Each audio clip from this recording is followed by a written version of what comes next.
This is our regularly scheduled City of Glenwood Springs City Council meeting. City Clerk Ryan Muse, will you please call roll? Yes, Madam Mayor. Mayor Wuso. Present. I thought you were Mayor, continuing to say my name, different iterations of it. Okay, go ahead. Mayor Pro Tem Dame. Here. Counselor Godus. Here. Counselor Zelinski. Present. Counselor Weimer. Here. Counselor Kaup. Counselor Schachter. Here. We have a quorum. Thank you. Do we have any agenda changes or conflicts? No concerns? Okay, then I'm going to move on to council announcements. Please keep in mind, this is not council comments. This is upcoming events, any dates, exciting events in the community that we want to showcase at the beginning of the meeting. Anyone? Okay, we'll just cruise past that one. We're going to move on to citizens appearing before council. This is for items that are not on our agenda this evening. Do we have anyone present or online? Anyone online? No? Okay. Okay, great. We started a minute early and we are just cruising along. I will bring it back to council for a motion to approve the consent agenda. Can you turn on your speaker? No, sorry. Hold on one second. There we go. Oh, Counselor Godus, So moved. in a second. Second. You didn't have your thing on either. Everybody heard. No, go ahead. Okay. Second. Oh, it's still on. Oh, there you go. Okay. Second, thank you. So we have a motion by Counselor Godus, a second by Counselor Dem. All those in favor? Aye. Any opposed? The motion passes unanimously. Okay, and we are moving on then to the next section of the agenda, actions and or presentations. Our first item is item number 10, the 27th Street underpass update. And we've got some representatives from CDOT here, or not CDOT, from, sorry, RAFTA. Wrong agency. Good evening, Madam Mayor and Council. I am Ben Ludlow, the interim senior project manager for RAFTA. I have with me Tracy Drulove, who's our public information officer. We are representing the 27th Street and Highway 82 underpass project. So I guess you could say we are representatives of CDOT, FHWA, even you guys. So, It's true. so here we go. We have a quick presentation for you. We've got to talk. You talking first? You want me to go? You go. Okay, as you can see, I don't know if everyone's been out there recently, the underpass on the east half of Highway 82 is really starting to take shape. Literally it is, because we got the east half of the underpass completed. Right now today, we are wrapping up forming one of our first wall pours for the ramp going down. And that should occur, I think, tomorrow morning. So we're moving along really well. We haven't had any traffic impacts. We're not messing with traffic shifts or anything currently on the project. You'll see that bottom right kind of corner rendering shows what our walls will be and how the underpass will work. So we're getting there on time and on budget right now. So things are looking really well. Sounds good. This is kind of looking at the ramp that goes down towards the eastern portal. Just to remind everyone, it's got about an 8% grade with landings to meet our accessibility requirements. We have grab rails on that. That was also snow melted in that location due to its kind of canyon-esque wintertime area there that doesn't get much sunlight for melting ice. You can kind of see, again, that rendering on the bottom right shows what it'll look like. And on the left, you'll see the guys are working on top of a foundation wall right there, forming it up, getting it ready for work tomorrow.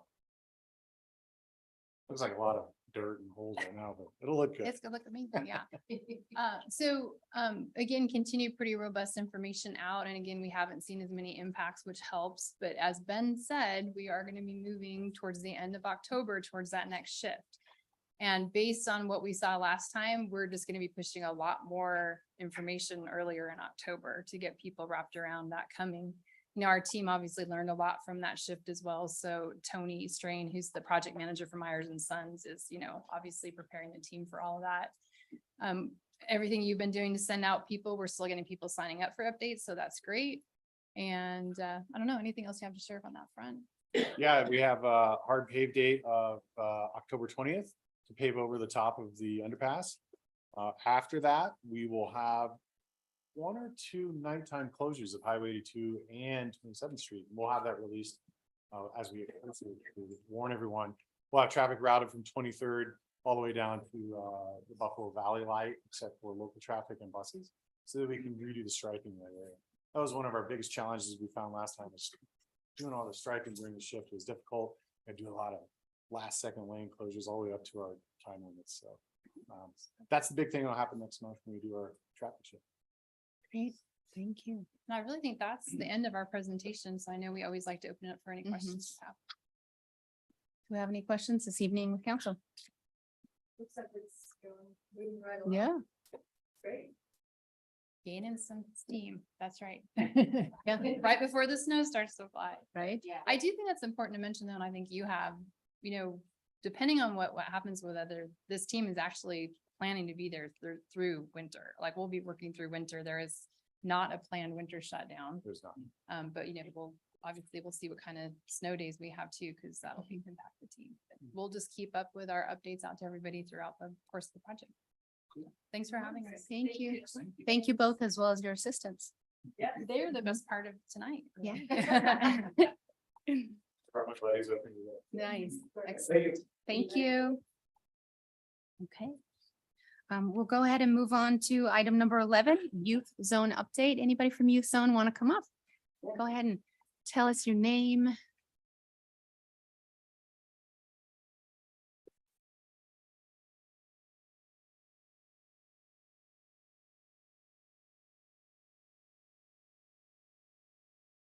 Maybe I'll tell you.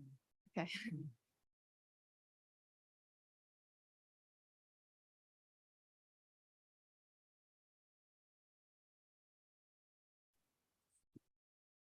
Okay. My name's Allie. I'm the data and development specialist with Youth Zone. I'm here with Jamie Hayes, executive director. Thanks for having me. I want to hand out just a brief little data sheet. I want to respect you guys' time.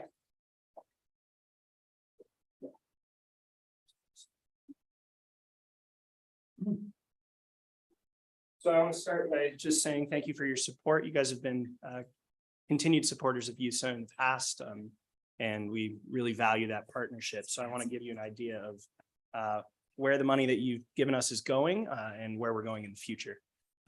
Just maybe a show of thumbs up if you're Youth Zone expert, medium if you don't really know what it's about, and thumbs down if you really have no idea what we do. Okay, so I'm an old pro. we serve kids usually ages 12 to 18, all the way from Parachute to Aspen. We have a main office in Glenwood as well as Rifle, but we have satellite offices in Parachute, Carbondale, Basalt, and Aspen. Primarily, we're trying to create hopeful youth, strong families, and safe communities. And we're doing that by providing assessment to youth and then providing some services based on the results of our assessment. We're providing a variety of youth services here, lots of substance use counseling, lots of restorative justice, lots of youth advocacy and case management as kids work their way through the judicial system. And then we're also providing some parent support as well. We're working on building that program so that we can not only serve the youth, but the families alongside them.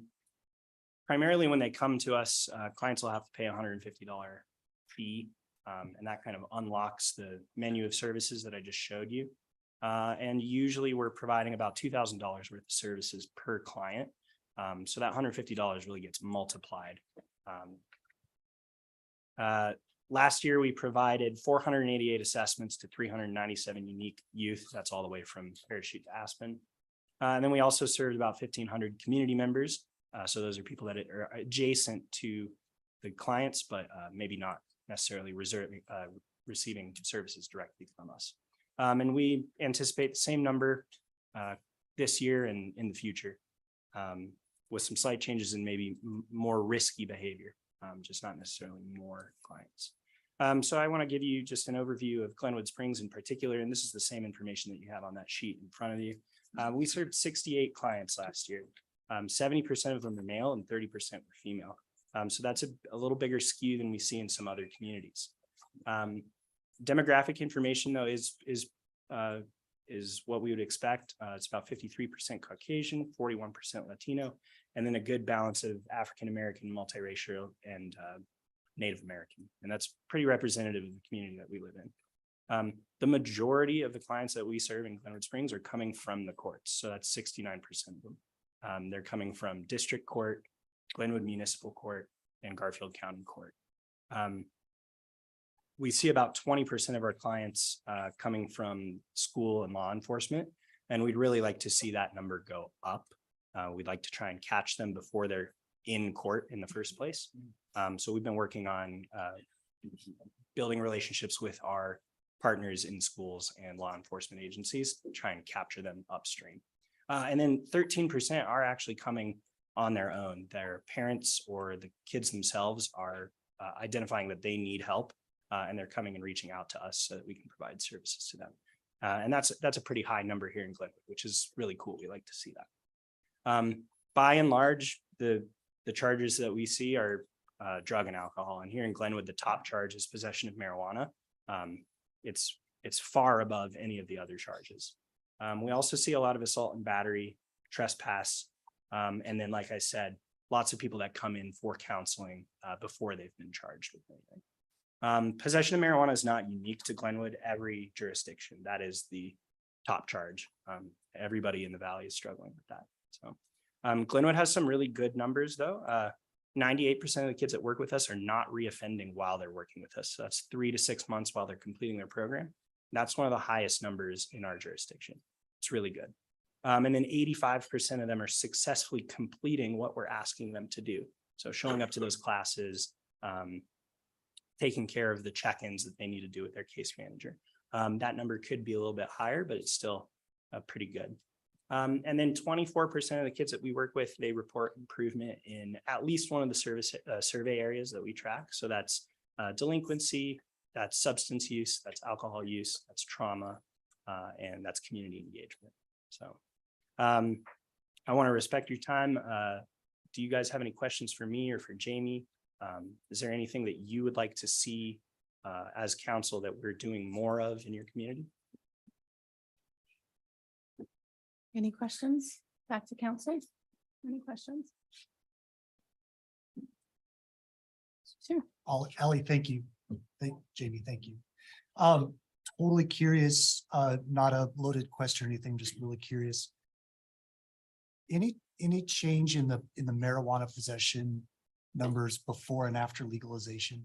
Well, the legalization was so long ago that I think absolutely it's increased, gone right? up, And so we've had decades of alcohol use, education, and societal time to work on that.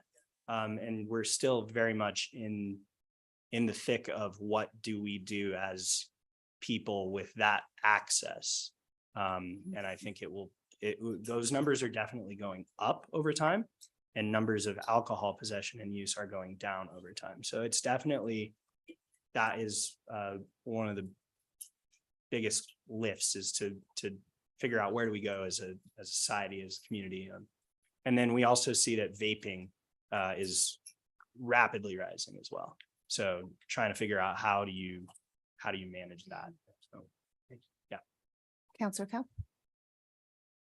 I guess I'm curious if you've seen any like longer term changes in percentage of our students that are running into trouble or need assistance, and particularly post-pandemic. Are you seeing any rise, or is it staying pretty? Yes. So the numbers, like I said, the number of clients that we serve is not necessarily growing or decreasing, Overall? but the risk level certainly is. So we're seeing more and more kids that are high risk. Okay. it was primarily lower risk clients that we would see. And as the years go on, they're becoming higher and higher risk by the time they get to us. Okay, sense? and so do you feel like our students in general, that age teen population in our valley or in our city particularly are pretty well supported, or are there gaps there that? We have so many Can you supports. come up Oh, to yeah. the podium? I just want to make sure we can hear you on the recording. Yeah, I'm Jamie, Executive Director. Ally, thank you. That was awesome. We have so many supports in our valley. And when we have a kiddo that walks in the door or that comes through court with very complex and layered needs in the city of Glenwood specifically, we have about 10 partners that we work with, that we get on the phone with. And if we can't do it, or if we're too full, or we need to layer services, we have so many people who we can call to get that support. And we work very closely with Mind Springs. We work very closely with Hope Center, with Mountain Family, with private practitioners. For a while, the list of, getting into clinicians for really high risk substance use and trauma, you wouldn't find anywhere to go. Even if you could, even if you have insurance and you can get into a clinic, the list is so long. But we have so many private clinicians in our community, especially, that have come forward to become contractors, that we just have created these little like highways. So if we can't figure it out, we figure it out. And Glenwood is very robust in its services. We're seeing many of our community partners really stepping into this intense substance work with us. And if you were to ask us a year ago or listen to the recording a year ago, substance would have been the issue that I would have said we need more and more support. And while that's true for 18 and over, I think that is still true for our age range. There's so much funding available right now to be able to train our staff through workforce development grants, hire more staff. So we've literally doubled the size of our staff to be able to just provide the services we need. And we're able to train 3 to 5 staff members for substance services. So we're just seeing funding streams open up because our state partners care. The Attorney General is here in Glenwood often. We sit with them often, describe the landscape and the scene. They care a lot about what's going on in our valley, and we're able to tap into funding to fill gaps really quickly. So I would say it's Great. to feeling hear. pretty good right now, even though the need is high and it's super intense. Know that behind the scenes, your partners are collaborating intensely to make sure that we get kids and families what they need. Great, That's thank you. Counselor Schachter. Thank you so much. Is there a way, I know it'd be more difficult, to know what non-reoffense or offense rate is after the kids leave your program? Yeah, it's a little trickier, but we do have a large portion of them that are high flyers, right? So they're repeat offenders. Once they've finished their program with us, they end up coming back again. And I don't have that number exactly for Glenwood, and I can look it up if you'd like. But for the Garfield County, at least, there's about 20 kids of the 400 that we served in Garfield County that come back up to 6 times. Okay. And that's part of that risk level that we're seeing. That group of kids is growing. So just say one more thing about that. Even though that number sounds alarming, and we wouldn't want any, like the imperfect scenario, we don't want any kiddo to reoffend or make a mistake again. But like Ally said, those kiddos who are coming with the highest risk, who have the most intensive things and the most layered trauma and complex substance use in the home, are our kids who are going to need multiple repeat interventions in order to grow and reduce risk. So while we look at reoffense as something we don't want, we also look at it as an opportunity to see kids face to face again and be like, oh, hey, we're going to try this a different way. And let's work with you a little bit longer, see what else we can do. We'd like to track, for a long time, offense rates. And when we just think about the tiers of service and our most intense kids, they just need they need more repetition, more frequency, more intensity of support. And thank goodness we get them back with us. Do you feel like we have without your service, I think would be futile, but with your services and layers with the highest need juveniles, can you estimate or do you have some kind of feel, objective or subjective, about the ability to keep them out of the adult system? Well, I mean, that's a little tougher because That's what we we're want, we're only working with them to the point of 18. right? Right. So we don't know. That would be a good Okay, question yeah. for DYS. Thank next you. Time we meet with the state. Yeah. Thank you. Thank you. Thank you so much. And thank you for what you do for our kids in the community. We appreciate you so much. And thank you guys for the financial contributions and the grants and the Yeah. court fees. It Absolutely. really makes a difference. So, Yep. Thank you. Okay. Moving on to item number 12, Mind Springs Withdrawal Management Facility Update. For those that are here for that, if you want to come on up to the podium.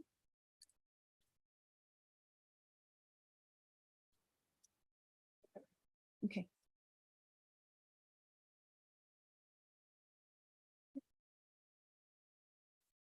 That's it. Updates. All right, thanks council for giving us an opportunity to come and present Yeah. updates this evening. We really appreciate it. Will you do me a favor and do names all around? Thank Yep, you. will do. Okay. So Amy Cooper Everett, I'm our Executive Vice President of Operations for Mind Springs. Dr. David Conklin, I'm the Chief Medical Officer for Mind Springs Health and West Springs Hospital. I'm Tracy Harris. I'm the SUV director.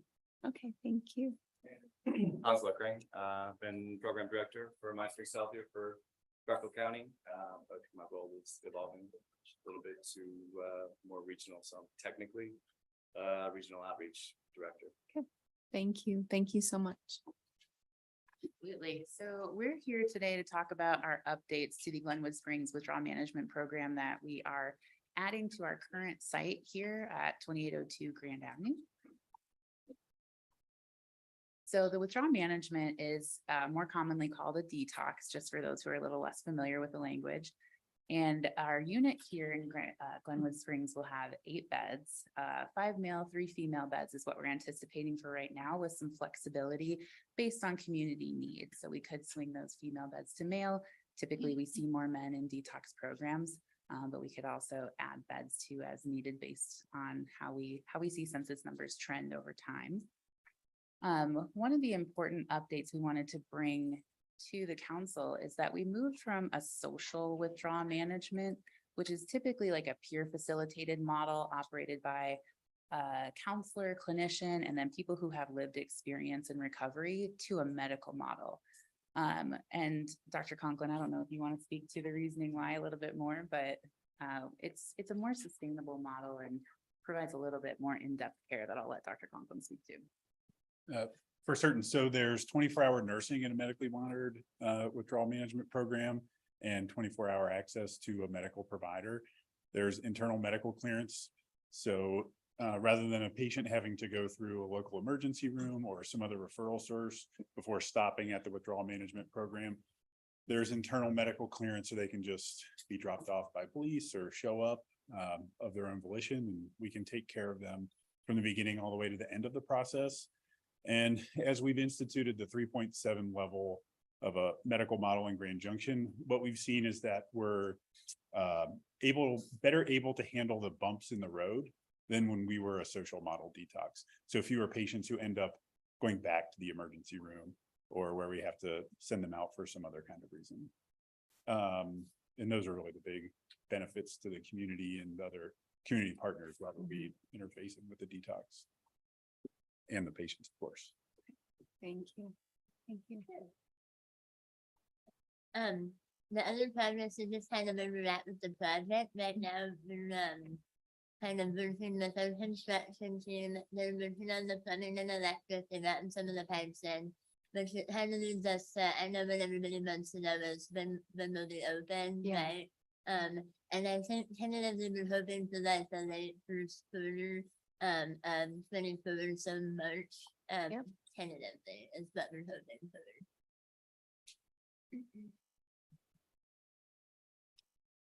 just so that everyone's kind of an idea of the space. And we're also happy to show it off too, if anybody wants to come and see it.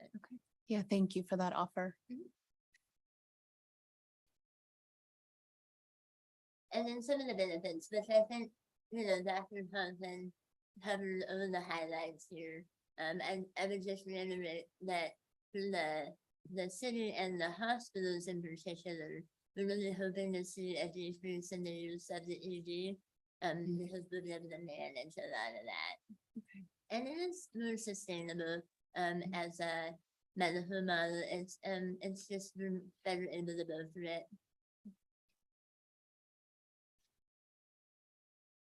This is our progress on the funding, and I don't know if you guys have the printout, but it kind of has the 3 detailed budgets on it, which I have here.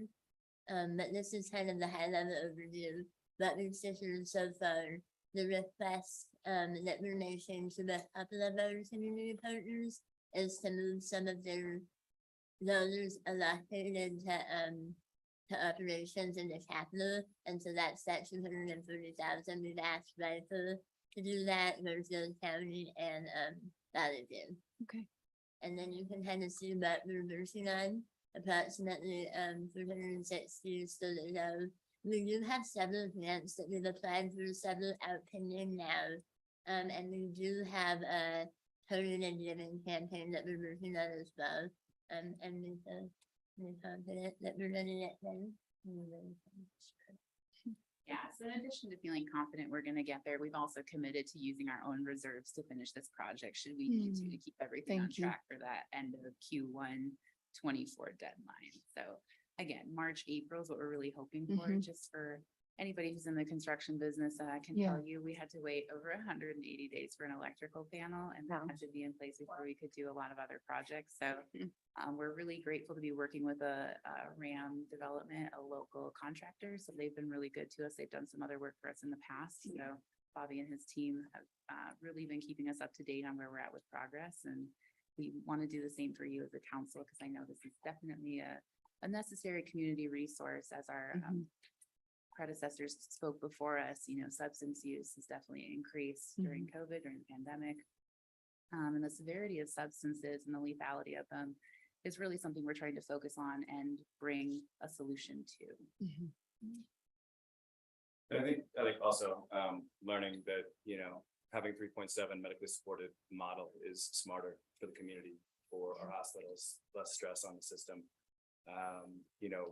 What we also learned early on through this entire recovery continuum conversation is that we're continuing to focus on the mobile recovery team coming back as part of this process. So, not thinking that detox withdrawal management is the end all be all, that this is a stop along the way, and that we understand very clearly that we need to have supports as people transition across that care divide, helping them reintegrate into the community successfully after they detox with those supports. So that's continuing to be part of the plan for the new withdrawal management. A piece in the puzzle. Yeah. Great. This last slide just kind of shows you how many detox technicians we've had down in Reunión from Northfield County over the past year. And so, that gives you some idea that these folks that have been served in this community, I expect that these guys are, the more severe cases, and this is just a part of the numbers that we'll serve here.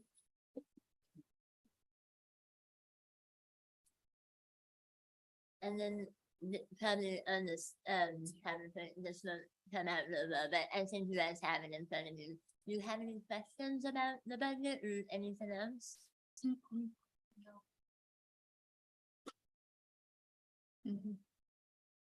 Does anybody have any questions? No. I just appreciate that you guys came, that you gave us this update. I think for our emergency services and the hospital, I think everyone, it will be a sigh of relief when you're here, so that piece is being satisfied. So I really appreciate the continued support and also the updates. Thank you all. Absolutely. And just Yeah. wanted to give a huge thanks to the city of Glenwood Springs for your financial commitment and just to let you, know that as we come into 2024, we actually don't plan to ask for an increase to that Okay. commitment. Yeah. Changing to this medical model, we're really excited about the sustainability that comes along with it. So again, just a huge thank you from us, and we're happy Okay. to provide updates anytime. Great. Thank you so much. We would maybe love to hear from you guys, maybe later in the first quarter when you're getting close. That would be great. Okay, Absolutely. perfect. Thank you. Okay.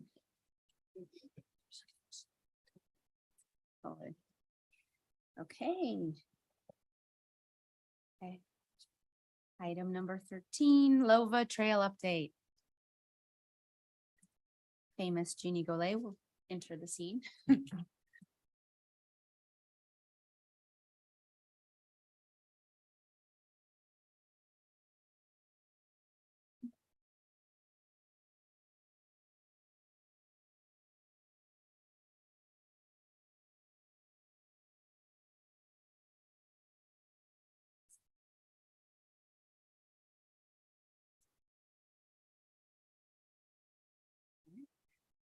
Hi, Jeannie Galay, Executive Director of LEVA, Lower Valley Trail Association. So hopefully you all read through my remarks in the packet. It was a little bit long. I just thought I would provide you with a bit of a history of LEVA since it's been a while since I presented, and we've been around for quite a while, and there's a lot of new faces on the council. So that's the history of it, and I'm here just to give you an update. And it's a really exciting time. We're about to have a ribbon cutting for the first section of trail to be built in over 10 years. Yeah, it is a modest section of trail, but it's more trail that's being built, and we're really excited about it. It's been it's just a real challenge to build something like this in these times with just incredibly increasing construction costs and tight budgets all around. So I just will show a little bit of the pictures. One of my board members went out with his drone and on the ground and took some photos earlier this summer. And this is the construction. This is about 2 months ago. And I just chose these two photos just to really show people kind of how incredibly challenging it is to build in this really tight, narrow corridor. We're literally up against the guardrail of the interstate and overhanging pretty much the bank of the river. And this is a really good example of what it's going to look like when we get all the way through South Canyon. In fact, the segment from South Canyon to Canyon Creek is even more tight and narrow in places. Will require removing some trees probably, and maybe even narrowing up the path. This will be 10-foot wide asphalt. Ideally, we shoot for the overall design would be 12-foot wide with concrete. And we hope to, aspire to build that. That's our standard in the master plan for the long term. But, as you can see, it's cut and fill construction, and it requires like 15-foot high retaining walls in places using MSE bricks, which are just manufactured. I don't know what they're called, they stand for, but they're blocks that are stacked up to make a wall. And then the road is built over that path. And then these, that's kind of a picture of the construction, shows it reaching from the West Glenwood Sanitation District facility where the existing trail ended and extending west towards South Canyon. And then the next couple of photos, these were taken just a couple weeks ago, and it's nearly finished. Mueller Construction Corporation got the contract, and they've done a beautiful job. We really like the kind of rusted steel railings, and there will be a fence placed between the interstate guardrail. So that's what it's going to look like in just a couple weeks when we have our ribbon cutting. And just so this is kind of just a few photos of the existing trail, the last segment that we built, which was in 2011 in South Canyon. That was 2,000 feet of trail extending to the east from South Canyon, pretty much right at the historic bridge there. There's a desire and idea to make that historic bridge pedestrian friendly again, to restore it just so that it can be for pedestrians, so that ideally somebody could ride their bike from Glenwood out to the South Canyon, cross that pedestrian bridge directly to the parking lot and staging area, and then get on the coal camp trails, which are really popular. So that's just kind of what the trail looks like. And again, it is used by fishermen, hikers, people who just, happen to be maybe at the CPW boat ramp facility there. Sometimes I see people just walking that way.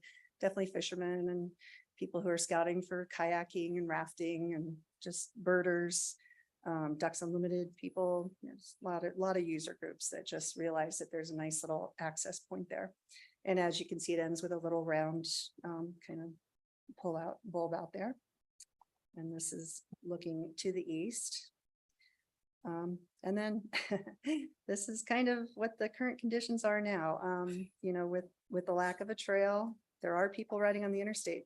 This top photo was taken a few years ago, but the bottom one I took just like 3 months ago as I was driving out to go to a meeting, and I went around and came back so I could get a picture of them. So it was pretty interesting.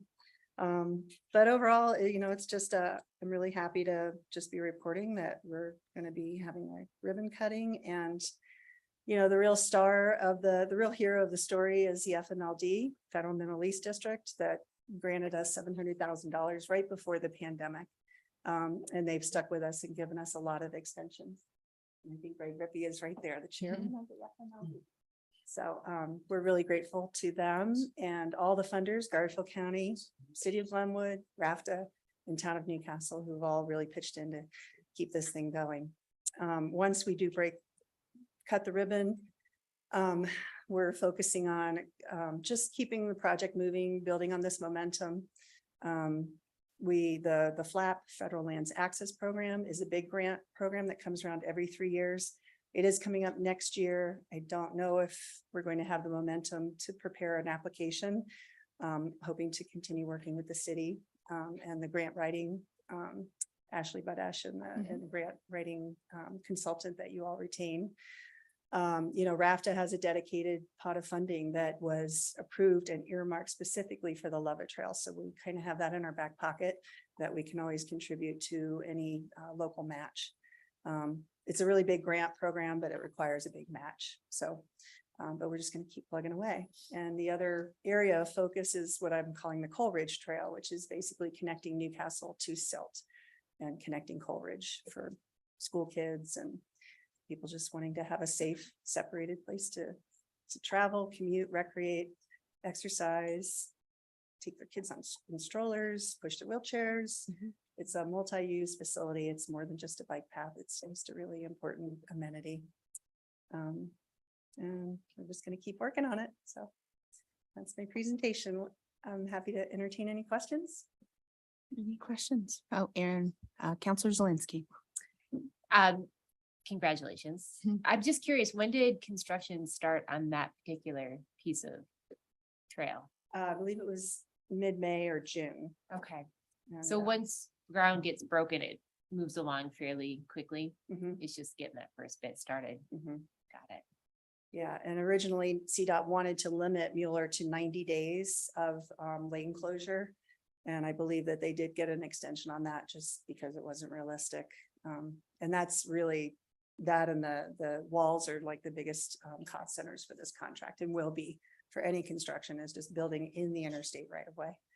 It's very expensive. Thank you. Counselor Weimer. Thank you, Madam Mayor. Conceptually, do you have a sense of where the trail is going to take you? Is it Newcastle to Silt there just along 6 and 24 and kind of all the way into Silt? Is that kind of how you're thinking about it? That's what Newcastle and Silt have told us. So kind of the way Leva operates is we really don't tell communities where the trail should go. Yeah. We have a master plan that's, as I said, just basically along the Colorado River corridor on either side. And where, we hope to be ready to partner with any development that happens on either side of the corridor to, preserve access and public easements. But really we're open to whatever the community wants. Newcastle has said we want the trail to come right through downtown, Yep. go by their bike shops and their coffee shops and, just kind of feed into their local recreation economy. And so we've looked at kind of the map and identified, private property places where it will take a lot more collaboration and cooperation from private landowners to provide easements versus public access, like Highway 6 and 24 has quite a lot of right of way, about in places up to 15 feet on the north side of the highway. Okay. That is right of way. But, you know, we're open to just wherever, you know, ideally, my dream world in 100 years, there would be trails on both sides of the river, on both corridors, you know, going on the Colorado River Road and on the other side, and just interlacing and connecting. If you look at the river itself, it really fractures and splinters, especially once you get from Silt to Rifle and beyond. There's no single direct corridor. Right. And there's the railroad is a huge barrier. So there's just a lot of obstacles, but we're open to wherever there's an opportunity to put in a section of trail. Got it. Got it. Thank you. Okay, then I'll just say thank you so much for coming. Thank you for the update and thank you so much for your fortitude and determination in getting this built. Thank you. Yeah, You're well welcome. done. And thanks for your support. So, and you're all invited to the ribbon cutting October 11th. We will have more information on that. I'm working with Brianna to put out that event. So Thank thank you. you. Item number 14, Colorado Open Records Act's online publication. We'll have our city attorney give us an overview and some perspective on this. Or not. Oh, okay. City clerk? I can do I'm it. Sorry. I'd love to. Okay. Okay. That scares them. Yes, you did. A little bit, just a little bit. All right, go ahead. No, we just wanted to give council an update. I know there's been, as you know, a lot of activity on open records requests. And I think it's important that the community know that we are responding, that we get those, that we respond to them, what they're about, who requested them, those kinds of things. And so we're going to end of this week, beginning of next week, launch a page so you can see that. Really following the federal model. Most agencies have sort of a FOIA update page. That's the federal acronym for Open Records, Freedom of Information Act, in the federal agencies that have just exactly that. The data came in, who asked for it, what the status of it is, what was delivered. And we just think it's really important that the public understand what that is, how many of those, and who's asking. Yeah. Any questions? Counselor Gotis. Yeah, I think it's important to note for the public that there is a cost that we are able legally to charge, but that is not the cost that's necessarily incurred. And so I think, you know, if there's a way that we could show that as well, of here is the cost that was billed to the not applicant, but the person who requested the information. And without going through, you know, I don't make this a lot of work, but if there's an easy way of kind of a formulaic way to estimate, here's what it costs to produce that. I think it would show, it would be helpful, I think, to show the public like, hey, you know, it's good that we ask for information. It's good that there's people that have that information. I mean, I filed them before. So it's something that's not a bad thing. It's not something we should be protective of. But if somebody's using it as a cudgel, that is incredibly expensive in time and staff resources. And I don't think that it's bad to show that. Yeah, so just for the public's benefit, statutorily, the first hour is free of time that is spent on it. After that, there's a set hourly rate, somewhere plus or minus 33.58 right now. Plus or minus. Plus or minus 33.58. And unfortunately, I mean, because of the staff time, and occasionally when we get large requests, there are things that we are obligated to review for and remove. And somebody would say like, well, just run the email request and dump all the emails. Well, as you know, if you've ever tried to search your email inbox, you get a lot of things oftentimes that have nothing to do with what you were searching for, and can oftentimes turn up things that you would, you know, we are obligated not to provide, confidential personal information, utility information. I mean, there's a number of things that have to be reviewed and looked at in those cases. And unfortunately, I mean, can be intensive when we get requests that trigger maybe 1,300, 1,500 to, 2,000 emails that need to be reviewed. That oftentimes falls to my firm to try to work through.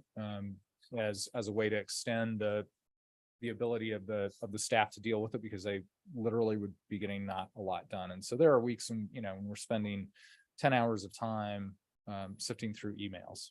And obviously, even though we bill at a lower rate, we don't bill at $33.58 an hour, 38 cents an hour. We can talk about that. And Steve has had extensive conversations regarding that with me, but no, but I mean, I just think it's, and part of this is making sure that there are things in today's world that we are obligated not to release, that have nothing to do with trying to hide anything, but they're trying to protect the privacy interests of individuals that we are obligated under both state and federal law to do. And that's why we have to do that. When people ask about it, sometimes a simple name search turns up a lot of things that you would never think it would. But that's kind of the way we have to go about it. So happy to answer any questions. Councilor Tim. Thank you, Madam Mayor. Just a quick question. Do we need an action from us on this, or is this No, just you something don't. we're going to do? This is more informing, and Okay. I didn't want, anybody to get caught off guard in the public that uses it frequently, that their name's going to appear on that list, and what they ask for. Okay, thank you. I have a couple questions. Within our website, I'm on cogs.us. Where will we find it? I have no idea yet. Okay, Steve does. that's what I wondered, if it would be an open gov. I would think so. Yeah, it'll probably be an open gov. I think we want to make it as easy to access as Yeah. possible. And then, you'll have, I'm hoping, or I'm visualizing that there'll be like a how-to. Right. And then, yep. And then also a little link to the rules and the like the Cora Act itself. And then I think that a lot of this is being prompted because recently we've had a significant amount, and there may be still some outliers of people interested in some things that have occurred at the city in the last few months. I'd like to go back in time just a little bit and add any core requests that have occurred in the last 3 months. We can do that. Okay, thank you. Any other requests for how this is processed? Councilor Zelinski. I don't have a request. I just want to make a quick statement, and just that, I think that trust and confidence is huge, and transparency is vital to that. And so I look at this as just like, I'm very grateful that we have this opportunity to kind of remove the veil and the mystery behind what happens, and it's very benign. And I would like everybody to see that. So I appreciate that.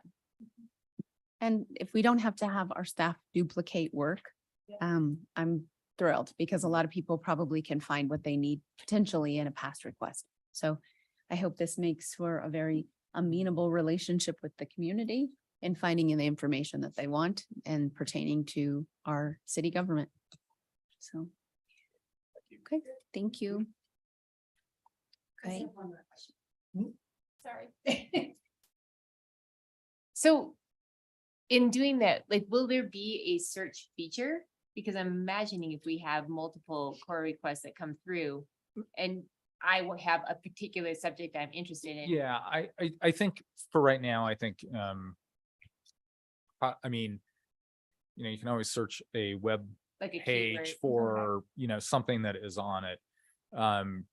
As far as records in general, I mean, there's a form, there's, prescribed, does it fit within, is it over? I mean, we try to work with people who are requesting records, particularly voluminous ones, to try to minimize their costs and make sure we understand what they're really looking for, so that we can try to get them the information that they're trying to find inside of the records requests. And I think that's one of those things we need to take a look at is, are we posting up everything that we have delivered or not?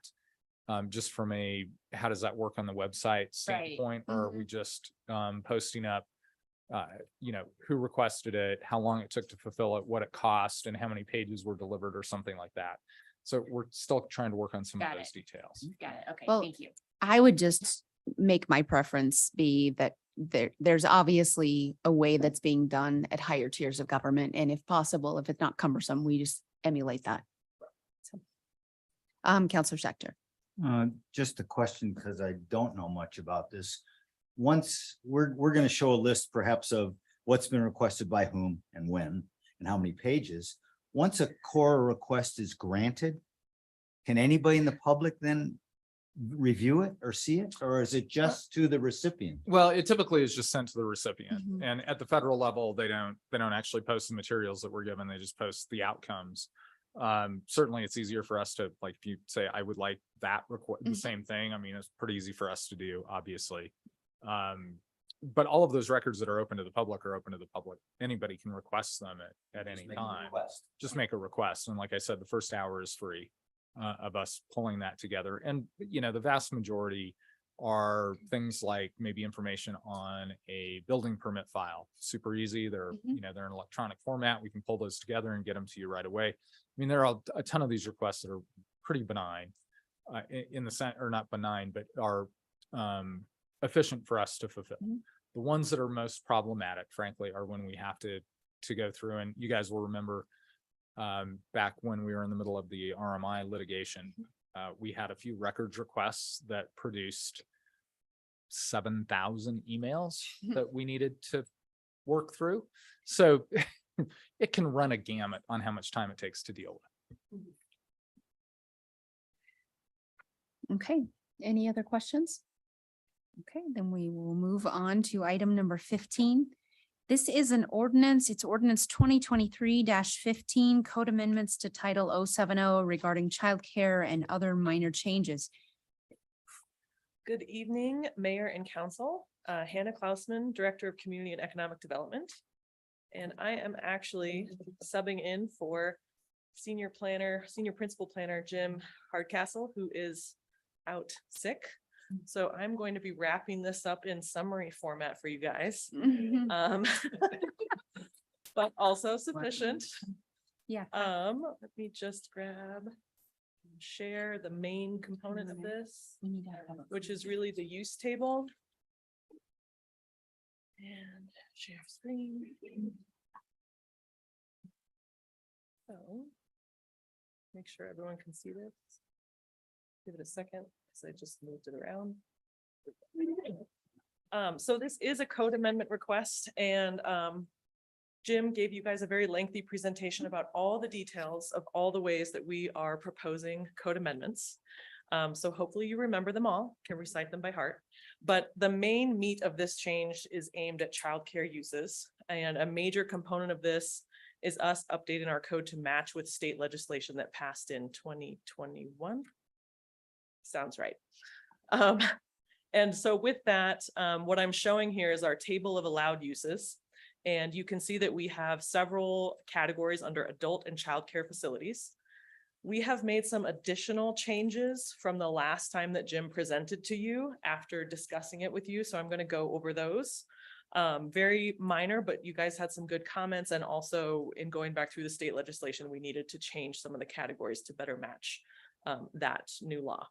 So we previously had two different types of childcare, ones that occur in homes, so residential homes, a single family home or a triplex, anything like that. And then ones that were more commercial oriented, and we called those childcare centers. Those were our previous categories. To match up with state legislation, now anything that occurs in a residence is referred to as a family childcare home. It's not small and large anymore. It's one category. And that truly is because the state legislation made us align so that we don't regulate a childcare service more than we regulate a residential use. So we're lining that all up with what we have in our code. And now we just call it family childcare home. You can see that that is allowed in all of the residential uses. So previously those were special use permit reviews in some of our residential neighborhoods to match up with state legislation. That is now a permitted use anywhere that you can have a residential use. So that matches up. That is what we are required to do. We also made some small changes to what we call a childcare center, which is more on the commercial side. And that was one category before, based on comments that we received from council at the last meeting. We took a look at that and decided it was probably more appropriate to break up that category into small and large, because the way it was defined, it was 5 children and above with no limit. And I believe Councilor Schachter pointed out, that could have some major impacts to the locations that we're proposing to change that to be a permitted use. So we decided to match up a childcare center small which is up to 12 children, to match up with where we have allowed the family childcare home, which is also 12 children, and match it up with allowed uses in those zone districts. So you can see for the childcare center small, it remains a special use permit in our very low density rural residential and RM1 and RM2 zone districts. Where we're changing it is we're allowing commercial childcare centers up to 12 children in our residential high density and our residential transitional zone districts where it was previously a special use.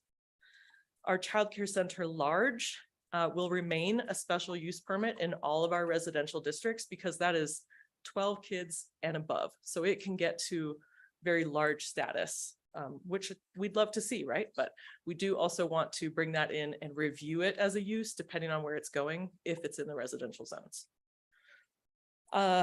We've also carried through parking on the family childcare home side to match up with residential. As the state legislation requires, our childcare center large will remain as we had it previously, as seen here in the required minimum parking standards. That is the bulk of tonight's code amendment. And then Jim already outlined other small errors and clarifications that staff has identified, as we always do when we do a deep dive. In your staff report includes an analysis of the criteria for a code amendment that staff believes we have met. And so that is your action item tonight, consideration of these code amendments for Title 70. Thank you. Perfect. Thank you. We have a couple comments or questions, I should say, from council. So Counselor Godus first. What are the parking requirements? I just can't read that chart well. What are the parking requirements for small or we don't have large anymore, just home providers? It's the same as the residential requirements. So if someone sets up a childcare center in a single family home, what they have to provide for parking is only what's required for the single family home. And if it's a duplex, what has to be on the lot is what's required for a duplex. So we might run into situations where someone is proposing a childcare use in a home that has substandard parking, which we would have to deal with at that time. Does that make sense? Yeah, you had me until the very last sentence. Yeah. Until we'd have to deal with it at that time. Either it's a use by right and it's a state law or not. How would we deal with substandard That's parking? interesting. It just kind of occurred to me that sometimes we have mostly in our original town site lots that have no parking provided. And technically that is a non-conforming parking scenario. I'm not quite sure how that lines up with state legislation, but we will make sure that it does for second reading. I would just offer that just the function of family homes are typically a stay-at-home parent is providing the care in those homes and people pick up and drop off kids. So it doesn't require parking of any kind because this is a pick up and drop off situation. And there's no, like a school, you have teachers, you have support staff, custodians that need parking throughout the day. But a home provider really does not require parking other than the parking that one provider needs to have on site for their own personal use. So if you change it for second use, I would say maybe just eliminate all references to parking because it's not needed. People don't hang out there. That'd be my suggestion. Excellent. Counselor Schechter. Thank you. I commend you, first of all, but question on the child care center small. Do we know what the allowable hours of operation are? That would be one concern I'd have again in the residential high and residential transition. Counselor Schechter, thank you for bringing up that question because I forgot to look into that exact topic area. Second reading. I will be very honest. I am not familiar with how we set up if previously we had hour requirements. I think you have a concern that we might be allowing a 24-hour. Well, that might, yes. Yeah. Yeah. It says less than, it just says less than 24 hours. Right. And there's a Hours. there's a concern I have up to 24 hours in those two zones could be quite disruptive. Particularly when you're talking about up to 12 families or 12 kids moving in and out. So I don't know if we are allowed by state statute to limit those hours. I'd be much more comfortable with that. I don't Definitely- know the answer. My apologies for my interruption. Definitely on the child care center categories are outside the state legislation. Okay. State was only legislating things that are happening inside of a residential home, whereas these two categories are more commercial in nature. So if we want to stipulate certain hours, and I may actually rely on people with more expertise in the childcare arena than myself for input on that. I would encourage that we explore some parameters, whatever they are reasonable. I know childcare is necessary early, but maybe not 7 days a week. I would encourage some parameters before I fully support it. I support what you've done pretty much. Something between 12 and 24?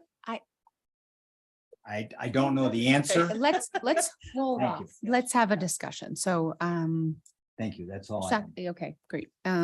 Counselor Cow. I had a similar question about the hours, but I think I have found it.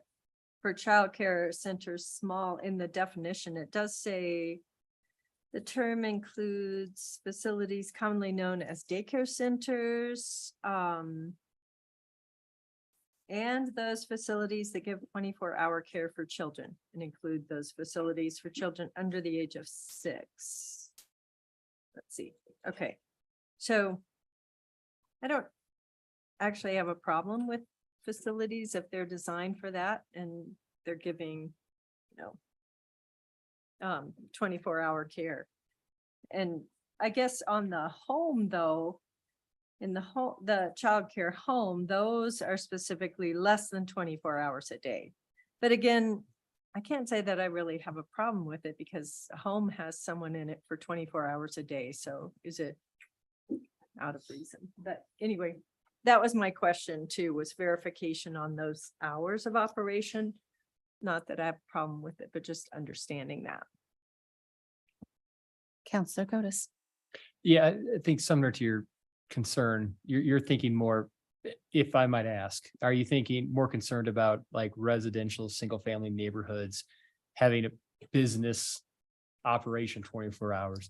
Well, yes, or even more than 12 hours. It depends Right. when, at 4 a.m. or 5 a.m. or 11 p.m. Whatever. Yes, I am concerned about that in these neighborhoods. So I think, I used to work for early childhood network for 7 years. So, what we saw was home providers are typically, they can only work so much. This is almost always, I think in 7 years, I saw maybe a couple home providers who would like tag team with like a neighbor or a cousin type thing, but they were open like 7 to 5 when people mostly are working because you cannot work 24 hours a day, 5 days a week, because you're almost exclusively providing home care in your domicile as a provider. And the one example, and so for hours of operation, there was this really great program. We were super, super bummed to lose it in Basalt because they provided care 2 a.m. to 10 a.m. because we have so much of our community that commutes up valley to prep snow slopes, to clean rooms. They're in the service industry. And those toddlers and infants and little children still have to be watched and supervised even at night. And so it was a huge blow when we lost that for the community. So I don't think that there's anywhere now, my information 6 years out of date, that has any hours beyond 7 to 6 p.m. But if they did, I think that's something we should really, really encourage, actually. Well, I understand, if I may. Mayor, but Yeah, I'm- hold on 1 second. You're just gonna need to hit your, Go ahead. I'm not referring to the childcare family home centers. By definition, I'm a little concerned still about the center small, what that really means in terms of operation, not the family one. Okay. The center small that's embedded in some pretty dense residential areas. What kind of flow of traffic, and can we come up with parameters that make sense rather than react after the fact to a bunch of phone calls? That's what I'm trying. Counselor Weimer. Hannah, for these applications, is this a process where they would need to come in front of P and Z? Or staff maybe? So as a special use permit, what we currently have, yes. And we Yes. have had some of those applications come before Planning and Zoning Commission, and they are the authority of approval for those. If it's a use by right, there's no application, It would just come into staff. it would just come into staff. As part of the application, do they have to provide notice to like neighbors within 200 feet or anything? No, not if it was not a special use permit. If it's a permitted use by right, there is no public notice to surrounding neighbors Okay, unless you want to state so in code. I was gonna say, is that something that we could think about? We have something similar for our vacation rentals, where it's a permit that staff reviews for any short-term rental that comes in. Yeah. And when you get an approved permit, you have to notify your neighbors within 250 feet. It's something we added into code for an awareness purpose, if that's something that you're looking for. I'm not quite sure on that we would do it with the family ones that state legislation has law about, but we certainly could do that on the childcare centers, small and large, depending on your preference. Yeah, I'm just thinking aloud, just trying to understand there's a neighborhood impact, right? It's a to- possibility, To some sure. of these things. And I was just trying to how to mitigate maybe some of that. Counselor Zelinski. So I need clarity, so you have to put Sumner's mic back on. What, yeah, sorry, I'm trying to understand what you're concerned are the ones in people's homes? Well, my concern is not, again, the small childcare center could be in somebody's home. That's a different category than the family center. So Is that- any of these, except perhaps the large, may not be in a home. Okay, let me But just am I interrupt correct, you for Hannah, one that second, because the family child center small could be in a home?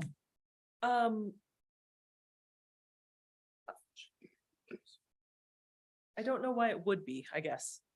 The family childcare home allows for all the things that Okay. the center is. Mm-hmm. So, but it's just fewer The than answer to your 12. question here, and I'm concerned about the center, which is more of a professional unit versus I'm doing daycare in my home. So now I'm It- gonna ask one more question, clarifying question. The difference between a daycare and a home and a small family center is the number of youth being watched, correct? yes, our childcare center small starts at 5 and goes up. My brain is kind of working around your Well, guys' questions 12 is still the as it max. relates to code, because we've shifted some categories around. So before we had very clear delineations I of why know, this was in which is why I'm so residential and why it confused, I'm was, sorry. why the commercial center was not in residential. That has blurred a little bit. But I think what Counselor Schachter would like to maybe put some parameters on is the above 12, because you're thinking that has impacts. Is that correct? Well, my understanding from what I read is the childcare center small won't be above 12. It won't. However, my concern is still, we're talking about extremely dense residential areas where you're gonna have a commercial venture. Any commercial venture normally, and I realize with childcare, you have to change the rules of different, but almost every commercial venture we have has legal operating hours. Okay, And so I'm particularly just. when it's embedded. So Yep, that's what I'm I concerned about. hear you, but I think where I'm failing to track with you is a family center small is fundamentally the same as an in-home operation because of the number of children. So therefore, the amount of activity and all of that would be the same. And I'm it's a not- use by right, so I think more likely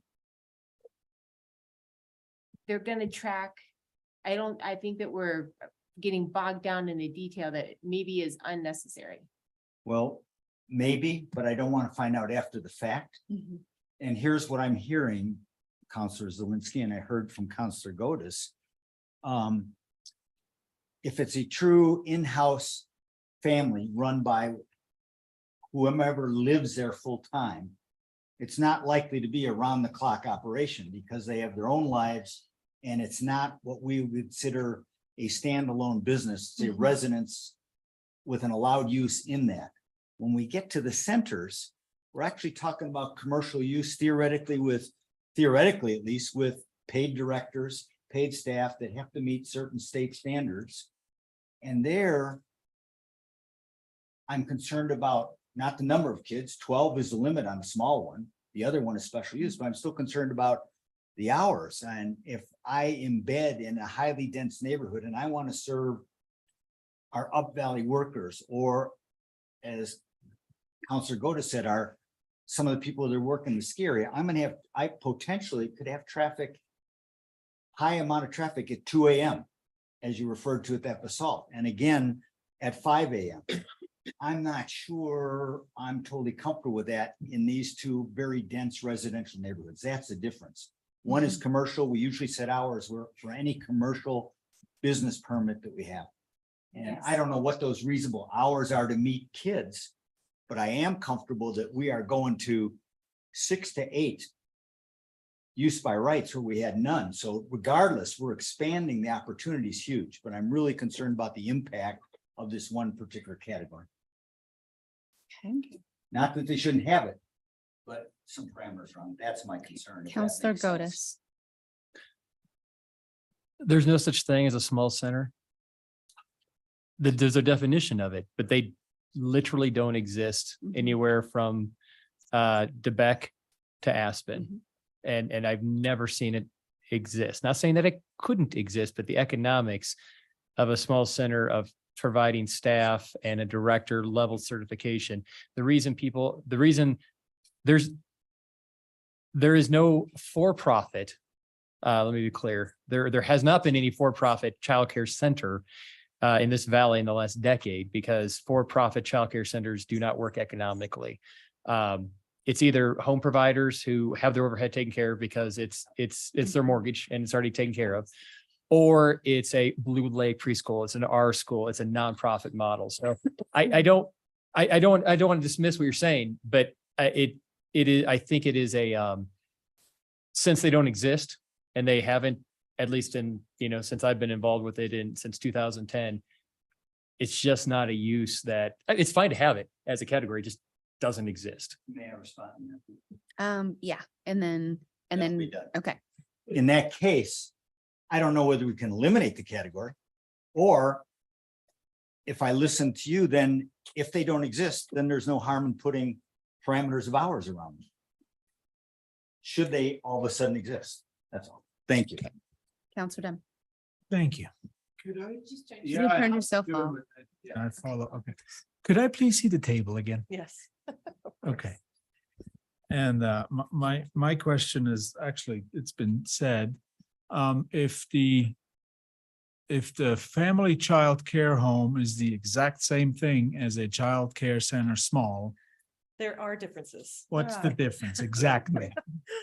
And really, the family childcare home, we're talking about people who reside there as their primary residence, whereas the childcare center, that's not the case. So it is being set up as an outside commercial center where people don't live there 24 hours a day. That's the difference. That's the only That's- difference. That's it. But both units can be open 24 hours a day. That is my understanding. yes. Okay, so We when we're wouldn't talking, limit residential uses in a single family home to 12 hours a day. State legislation says we can't do anything above that. So for that one, yeah. If you can live in your house for 24 hours a day, you can have a family childcare home there for 24 hours. 24 hours a day, so no difference really Yeah. between both of them. Why should we restrict one and not the other? So either we eliminate one or we just go with it. I'm going to jump in really quickly and say that if we go back to the impetus behind this conversation, we have a huge deficiency in the number of childcare facilities in this community. We have a workforce that works 2 to 3 jobs. They struggle. The cost of childcare is exorbitant. In addition, we do have varied schedules, and we also have a high degree of angst in our community. I don't want to use the term NIMBYs, but I will. They're out there.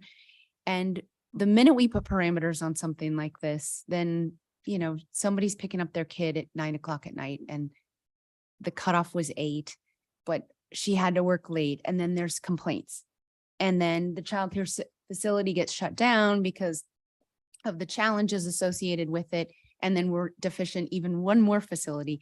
I don't want to put barriers up. I know that these people they're going to work hard. They're going to work hard to take care of our community's kids. And this is not an easy profession. And hopefully they're kind and compassionate people who also like to sleep, and they don't work 24 hours a day. Nor do they keep a facility open 24 hours a day. I just don't see the necessity of putting hours on it. And I hope that I don't regret saying that. And there is a concern, but for me right now, with knowing that only this valley right now has capacity to carry 8% of the infants in our community, 8%. And the majority of households have 2 working parents. We need facilities, and we don't need next door neighbors contesting or filing complaints because somebody pulled up because they didn't get out of work and later, you know, they got out of work later than they expected. I don't want parameters on hours. I want this to pass, and I want people to be able to open facilities. And the intent of the ordinance is to make it more receptive to our community to have daycare facilities. And we can always adjust it. That was the angel on my left shoulder. Thank you guys. Can we adjust it? What's that? And can we adjust, turn it into a question? Yeah, and can we adjust it? Can we adjust it? Yes. Oh, there you go. Um, Okay. Counselor Kelp. I might wait till after public comment. Great. I'm ready to make a motion. Okay. Right. Let's go ahead and do public comment then. Do we have anyone this evening who is here to speak on this? And if so, if you want to walk up to the podium, you get 3 minutes. Anyone online? Okay, we will close the public comment section and bring it back to council for a motion and then questions comments if need be. Counselor Kelp. Will make a motion that we pass ordinance 15 of 2023 with the suggested findings and based on staff recommendations and to comply with the state changes in state code and suggested findings found on page 74 of the packet. Do we have a second? I second. Okay. Let's see here. Do we have any comments before we vote? Okay, we'll go ahead and call the question.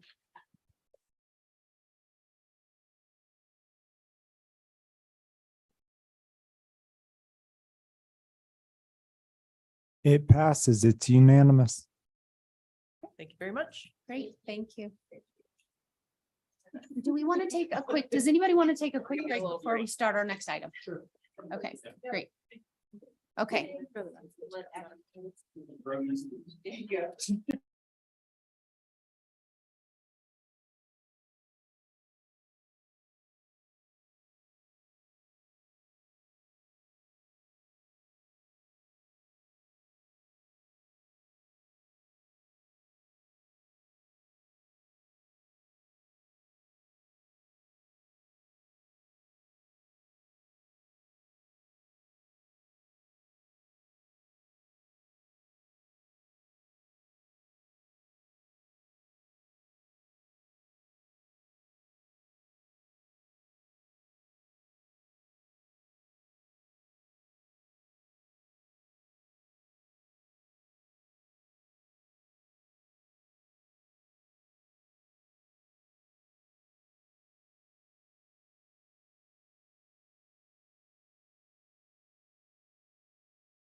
Okay, we're gonna kick this back into gear and we are kicking up with ordinance 2023-09. This is what's referred to as the downtown design overlay. Take it away, Danielle. Thank you. Danielle Campbell, Economic Development Specialist, doing a first reading for downtown design overlay. Just for the benefit of the public, council with staff had a very robust conversation during the work session today. So for this presentation, I'm going to try my best to be as point and clear as what the changes were from the last conversation we've had to today, so we can have more Q&A and we can refer back to the presentation as needed. So I'm hopeful that that'll help us get to the hopefully nuts and bolts of it. With that in mind, I do want to start off by just giving some general context of where we've been whenever it comes to this downtown overlay. We've been in conversation since 2021 with this. This original conversation came from Planning and Zoning Commission in the packet as well, just for reference. And with that passing and moving towards council, it has been with council since 2022. Definitely picking up steam this past year with 2 public meetings and loads of work sessions and evening meetings to get to this first reading. So staff is pretty excited to help move this forward and continue this conversation.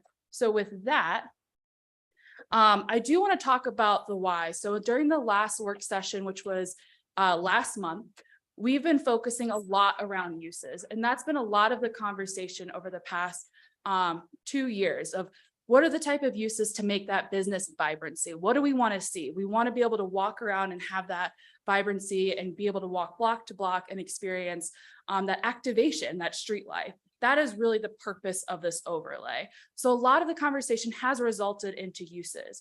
So based upon council's direction and making and shifting towards more of a staff recommendation, staff wanted to bring out the look and feel as well as building form. So that's a lot what we're going to focus on of what are the quote unquote big changes and shifts since that last time.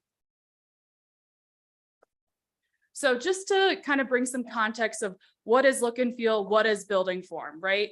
So on the left, we have this, I would say very similar to kind of that downtown Glenwood feel where it's small store frontages, and then the less desired aspect of big monolithic structures where it's that one use, one entrance into the block.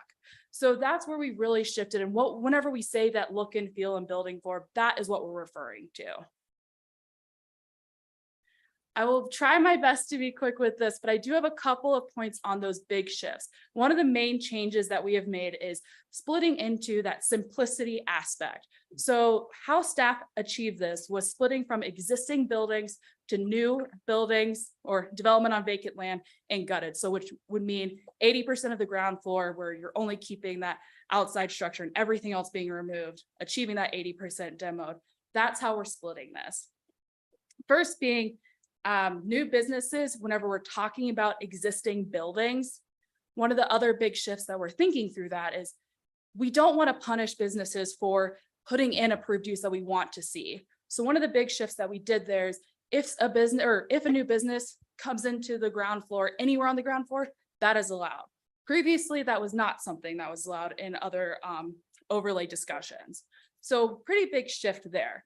The second shift that I do want to focus on is understanding that whenever it comes to existing businesses that are not approved uses, they cannot expand on the ground floor. So what does this mean? It means that we're capping where they're at right now. So those are definitely some big shifts, adding some flexibility, but also seeing that slower change. Shifting over a little bit to the right side of the table here, which is the development on vacant land. One of the things that we're going to talk about that look and feel. Previously, we had percentages that regulated the ground floor of uses. So how staff has approached this is 75% of the frontage of the building would be required approved use. So that does not mean we don't care how deep it goes. We do not care about that main square footage on the ground floor, just that we want that activation on the street frontage.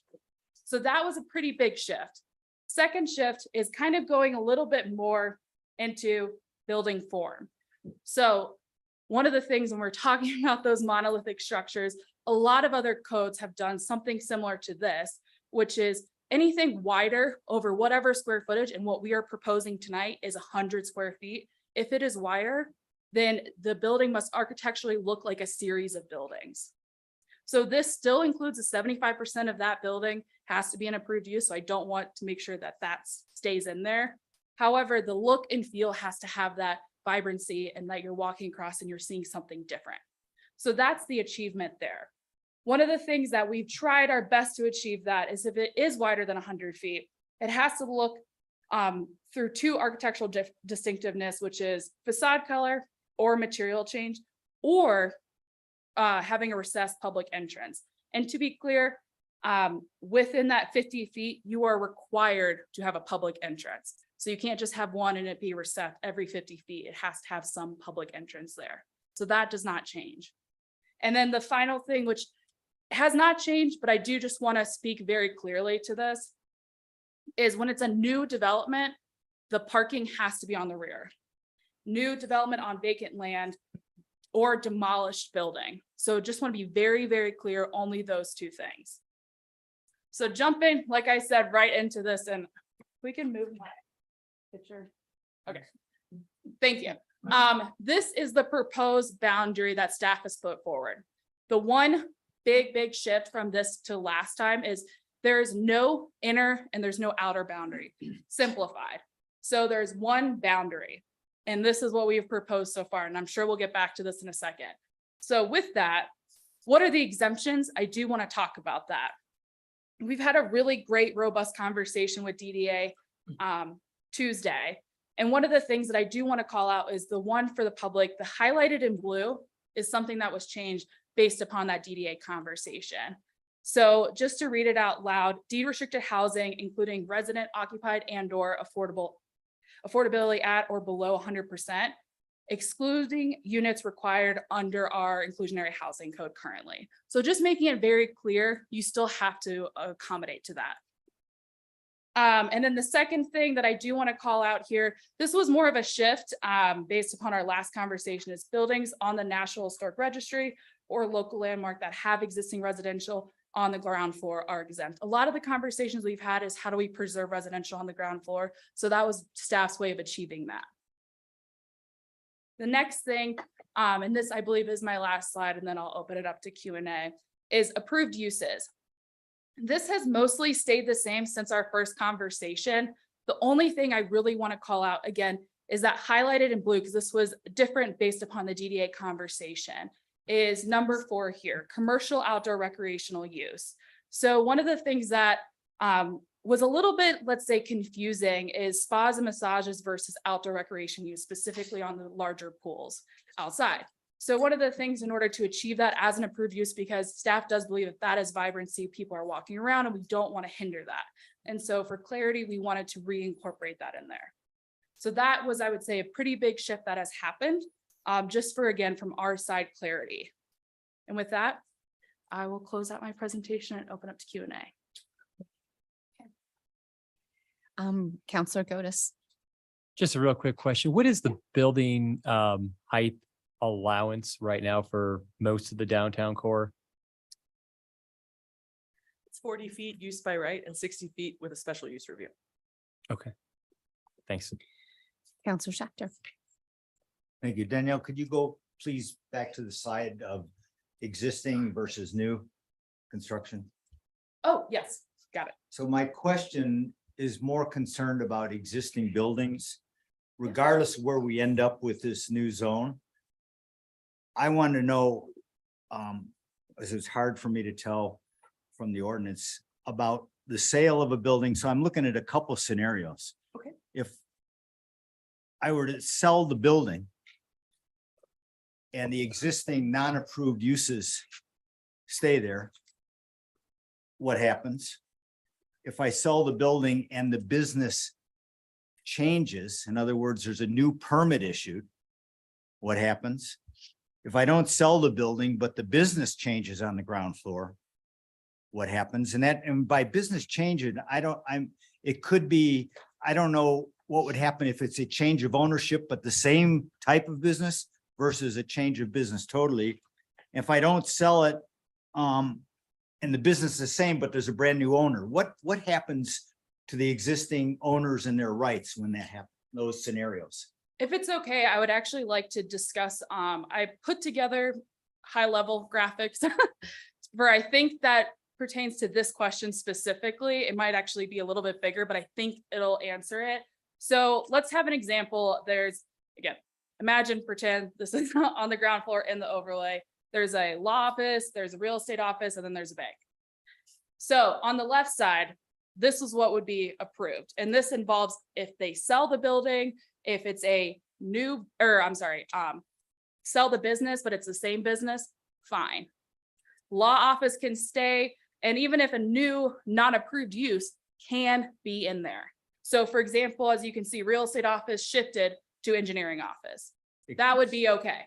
As it currently reads in the code, because it does not say new business cannot be into an existing building. That is currently a non-approved use. And let me just repeat that one more time, just for clarity's sake. Okay, real estate office is not an approved use within this overlay.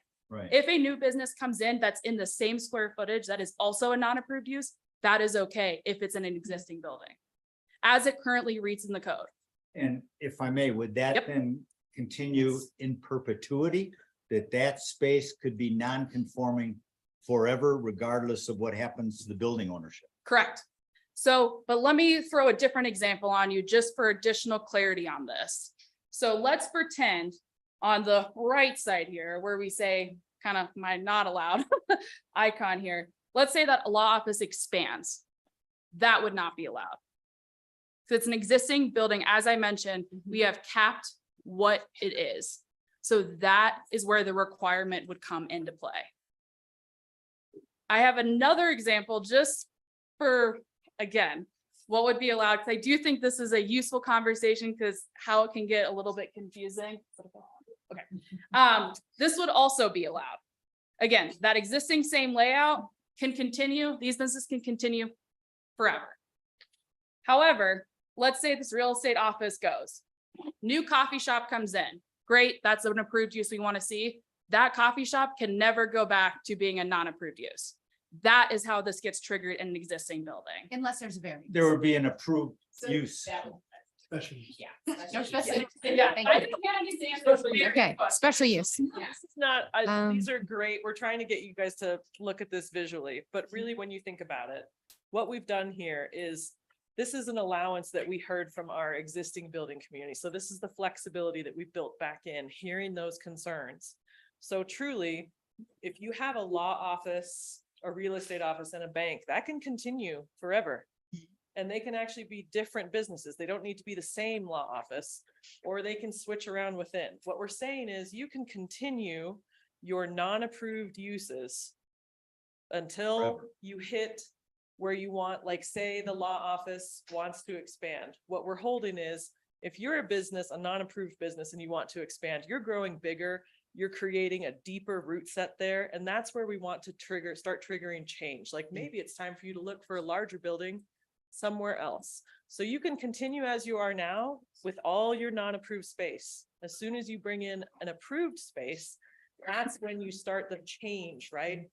That's when you can't go back to a non-approved use. And so slowly over time, what we think will happen, but we can't predict with 100% accuracy, more of those approved uses will come in. And because then they are required to be those types of uses, you'll see that start to change slowly on the existing building side. That's what we were trying to accommodate, is a slower rate of change, allowing for flexibility with the existing business community on that side, and then a faster rate of change when anyone is proposing new development or you're demolishing a building down to the ground and building something new. That's our real opportunity to get exactly what we want right then. So taking this illustration here, if I own the building and take your bottom situation, it could be a law office, it could be a bank, it could be a construction firm, it could be any non-compliant use. And I have room laterally. Can I expand laterally my non-conforming use? No. No. Not as Absolutely written. not. No. Okay, all right. And if you have issues with that, we can change it, but But that's you what go, you staff. can go up. Yes, this is You can only go for up. ground. This is That ground is floor. correct. Yeah, that's a good reminder. We're not talking about your whole building. Nope. That's all I have. You may also apply for a special use permit Yes, you can. and that would be an option. Right. Counselor Dunn. Thank you. Just a quick question, and I know I asked this afternoon, and I just want to make sure because the go to the affordable housing slide where it says excluding. There, excluding units required. Question two. We do not allow residential unit on the ground floor. Not the historical stuff, just in general, It's not on the allowed use list. whether it's affordable, whether it's free market, whatever, it's not on the list. Well, I know I don't, yeah, excluding, I guess, yeah. I except just, for the exception. what's the exemption? The If you're exemption, deed so restricted. as it's written, and Yeah. I want you to pay attention to this, if this is what you guys want. Mhm. If it's deed restricted housing, either resident occupancy and/or, so it can be either one or both combined, or deed restricted to affordability below 100% AMI. That is an exemption, meaning that type of housing can occur on the bottom floor. Okay, got it.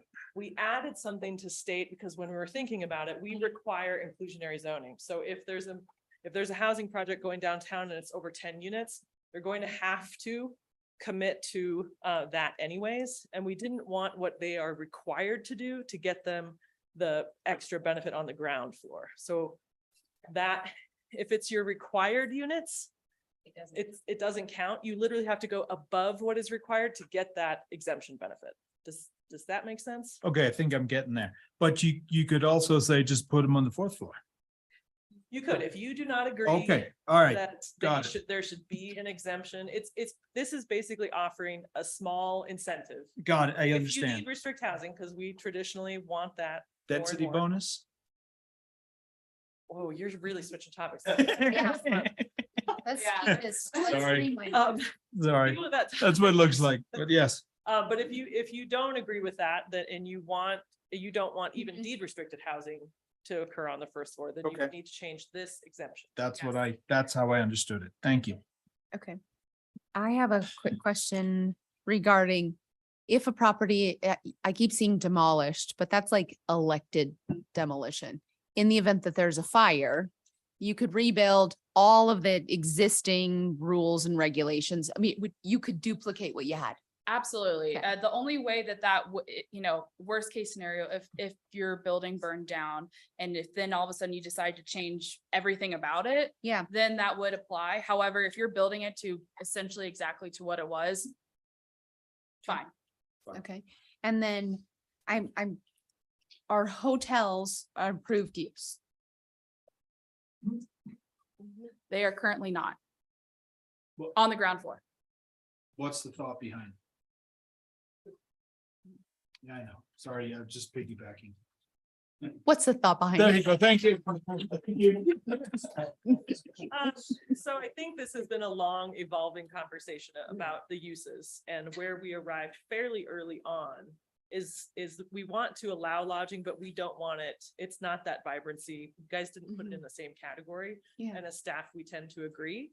And with our new frontage, as opposed to a requirement of ground floor square footage, we actually can accommodate those non-approved uses a lot easier to happen in the back, the Mhm. reverse mullet, party in the front, Okay. business in the back.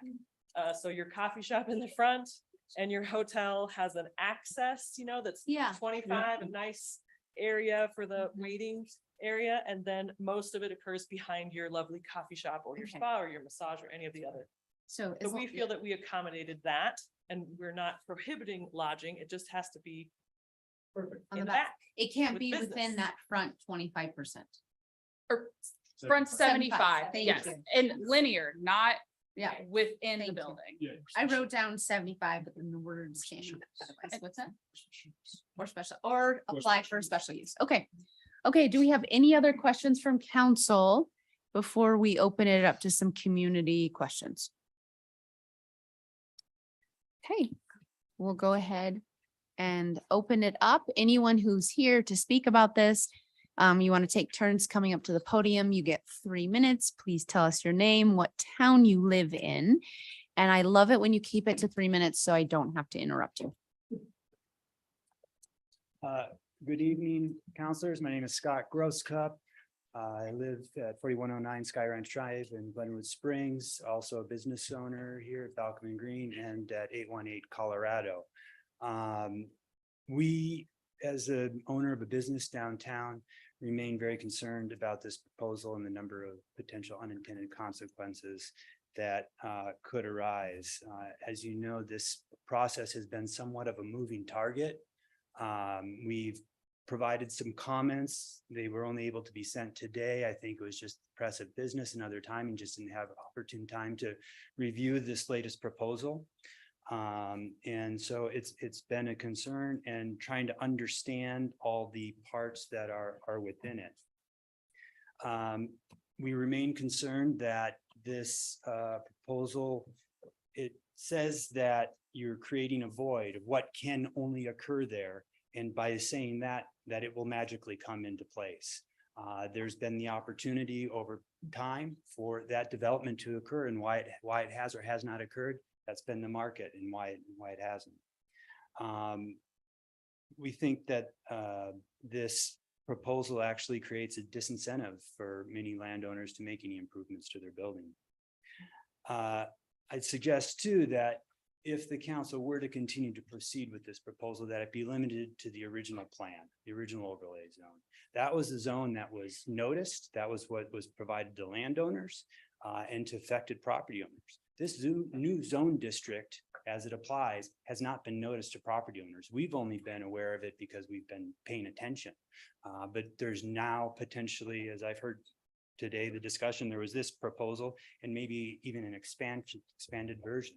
And I would think that the property owners should be notified of this potential impact to their properties. I'm concerned about some of these triggers. I'd like to go back to one of the staff report. It wasn't clear. I'm still not clear as to what happens if there's the transition from the bank or from the real estate office to an engineering office. As I read this, that's a new business license. And I don't really know what that trigger does in the uses. And if we go down into B2, the existing building, it only says that new business with approved uses can be located on the ground floor. Existing businesses, and then it limits existing business growth, but it makes no representation as to if there's not a change in the use, professional to a professional, if that can continue. I think the code as it's written says that change from a new business license to a new business license, even though it's the same professional services, that somehow is now a non-approved use and could not be imposed into the allowed within the building. Concerned too about the questions about you can't expand your existing business. So currently with our office at 818 Colorado, the law firm has historically managed the entirety of the ground floor. In the last few years, due to contraction, we've rented out a couple of those office spaces. Now that prevents us from going back and retaking those office spaces again and using them within our system. Sorry. We're going to stop you. Thank you. I appreciate you coming in and I appreciate you speaking up. Thank you.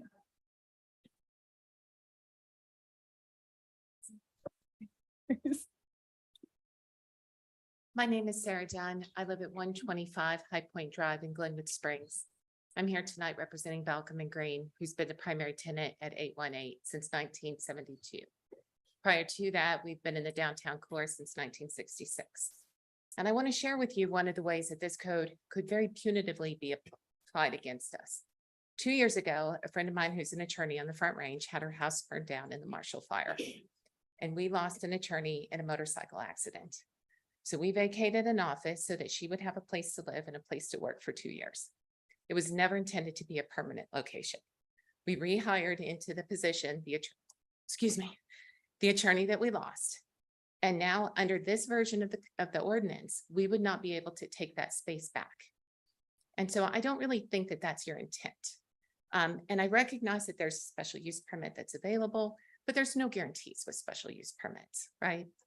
I accept that you have a vision for downtown and that you want change, and we actually support that. We enjoy the vibrancy. Last Wednesday, we went out to lunch to talk with our bankers about the overlay and whether that was going to affect our funding. And I looked around Juicy Lucy's, and 75% of the people in there were professionals that office in the downtown core.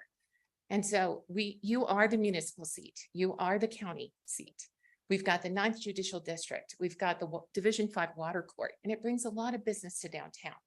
So I want to make sure that what we're doing with this ordinance is not pushing those people aside, right? But that we build vibrancy using both our professional community as well as our tourism and all the different things that make us a melting pot, that makes us Glenwood Springs and what it is.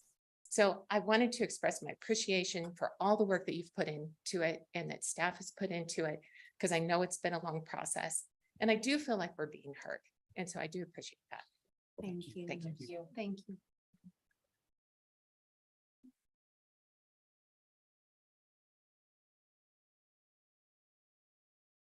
Hi, Warren Swanson, 1606 Lincolnwood Drive. I'm here representing the SGM Property Group, which owns the building between the Village Inn and the Ramada. It's the La Quinta now. I've been there a long time, so I still call it the Ramada, sorry. It'll always be the Ramada. First, I just wanted to reiterate Sarah's comment. I appreciate the listening that you have done to professionals like myself and the folks from Balcom and Green, and the way that this has evolved, reflects that you're taking those comments seriously. So I appreciate that. Just a couple of quick things, looking at the kind of the redrawn boundary. It still includes a part of that Village Inn, SGM, and La Quinta development. And I just feel like inherently trying to apply this ordinance to that parcel isn't going to achieve the goals of vibrancy and walkability. I ride and bike that area every day, going back and forth from that office, and that interchange with that roundabout is just kind of inherently not going to be a place that draws a lot of pedestrians and so forth, and the on-ramp kind of being the noisy and often stinky thing that it is, doesn't really lend itself to that either. So I think it might be an exercise in futility and would just kind of look like it's more well thought out to just exclude that part. It also just the uses by a highway interchange inherently, I think from a market-based perspective, are things that people drive from and to: gas stations, hotels, restaurants, as you just get off the highway. So I think it's just different than the area you're trying to improve. Last thing, the 80% demolition or gutted trigger. I think it would be good to combine that, make that trigger 80% and a change of use. Without that, right? I mean, if we did a remodel on our ground floor, we're just going to break it up. It'll be less efficient. But if there was actually a change of use going on at the same time, then it seems like you might, actually accomplish some goals that you're trying to achieve with the ordinance. So that's my input. Thank you. Thank you. Anyone else here this evening? Oh.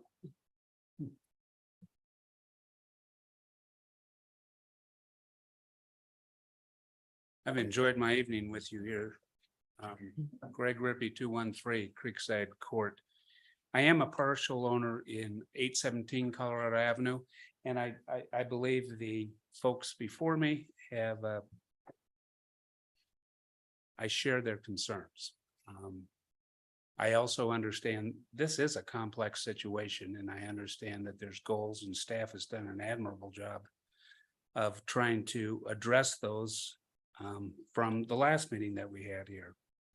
But as we look at 6th Street, and I look in the packet, which wasn't shown here, but scenarios such as Suvilla Curio. And we have a number of buildings through there that if, for example, somebody wanted to put a hotel there, a boutique hotel there.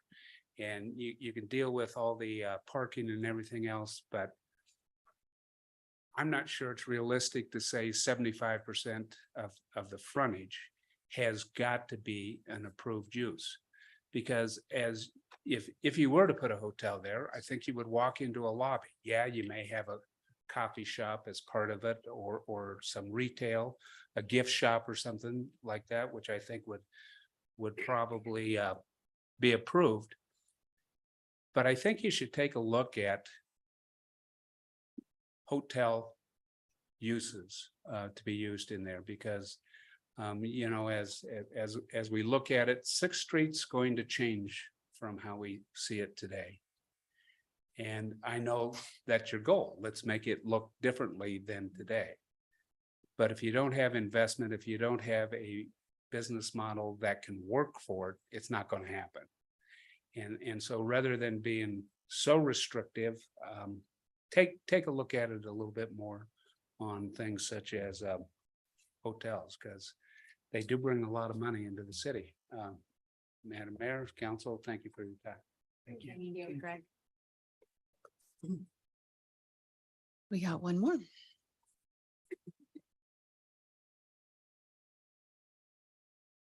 Hello, my name is Kevin Brady. My wife Sharon and I own Cooper Wine and Spirits on 8th and Cooper.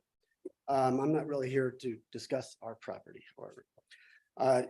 I'm up here because earlier this morning, Steve Pittman, who owns Finer Things, came into our store and he was speaking with Sharon, and then Sharon came down and shared me the story, and I found it very disturbing. And it got me to kind of thinking and looking around as I've been listening to the overlay from the last few days as well, especially this afternoon at the special session. He informed me and Sharon that he has 3 years left on his lease. It's going to become a larger approved use, the space that he's in now. He has 3 years left in his lease. They said they would no longer honor the lease of 3 years. They told him, though, if that was the case where they had to honor the lease, then they're going to charge him $55 a square foot. The going rate downtown right now is basically $23 to $28 a square foot. Steve has his purchases inventory to get him through 3 years. His retirement plan is for 3 years. So my question, which I haven't really heard much discussion about, that I think needs to be brought up when we talk about this overlay, maybe as amendments and to the overlay, is just this one simple thing. We've been talking a lot about diversity. We've been talking a lot about vibrancy. The one thing that concerns me is, can one large approved use remove current smaller approved uses? We've seen this in other markets. Examples would be exactly what we're talking about on 8th and Cooper, where Finer Things will be gone. Cooper Corner Gallery will be gone. Blue Door will be gone. And the gem store, I guess, is remaining because they don't have a basement. But though all those others are gone. So we're losing 3 businesses for one large approved business. So then I walked on my way here, I walked and I saw, just a recent purchase that just happened from a New York hedge fund was Dancing Bear and Sacred Grounds. Will that become just one business? And do we lose diversity there? And then on my way here, you walk down the block and of course you have Murphy's, Grand Optics, Watkins, all on one floor, all on a ground floor, all that were our prime bait for anybody that'd like to buy that building. So I would like to maybe see that become part of the discussion in some way or another as we look into this overlay, at least in the near future. It's a true concern. Thank you. Thanks. Thank you, Kevin.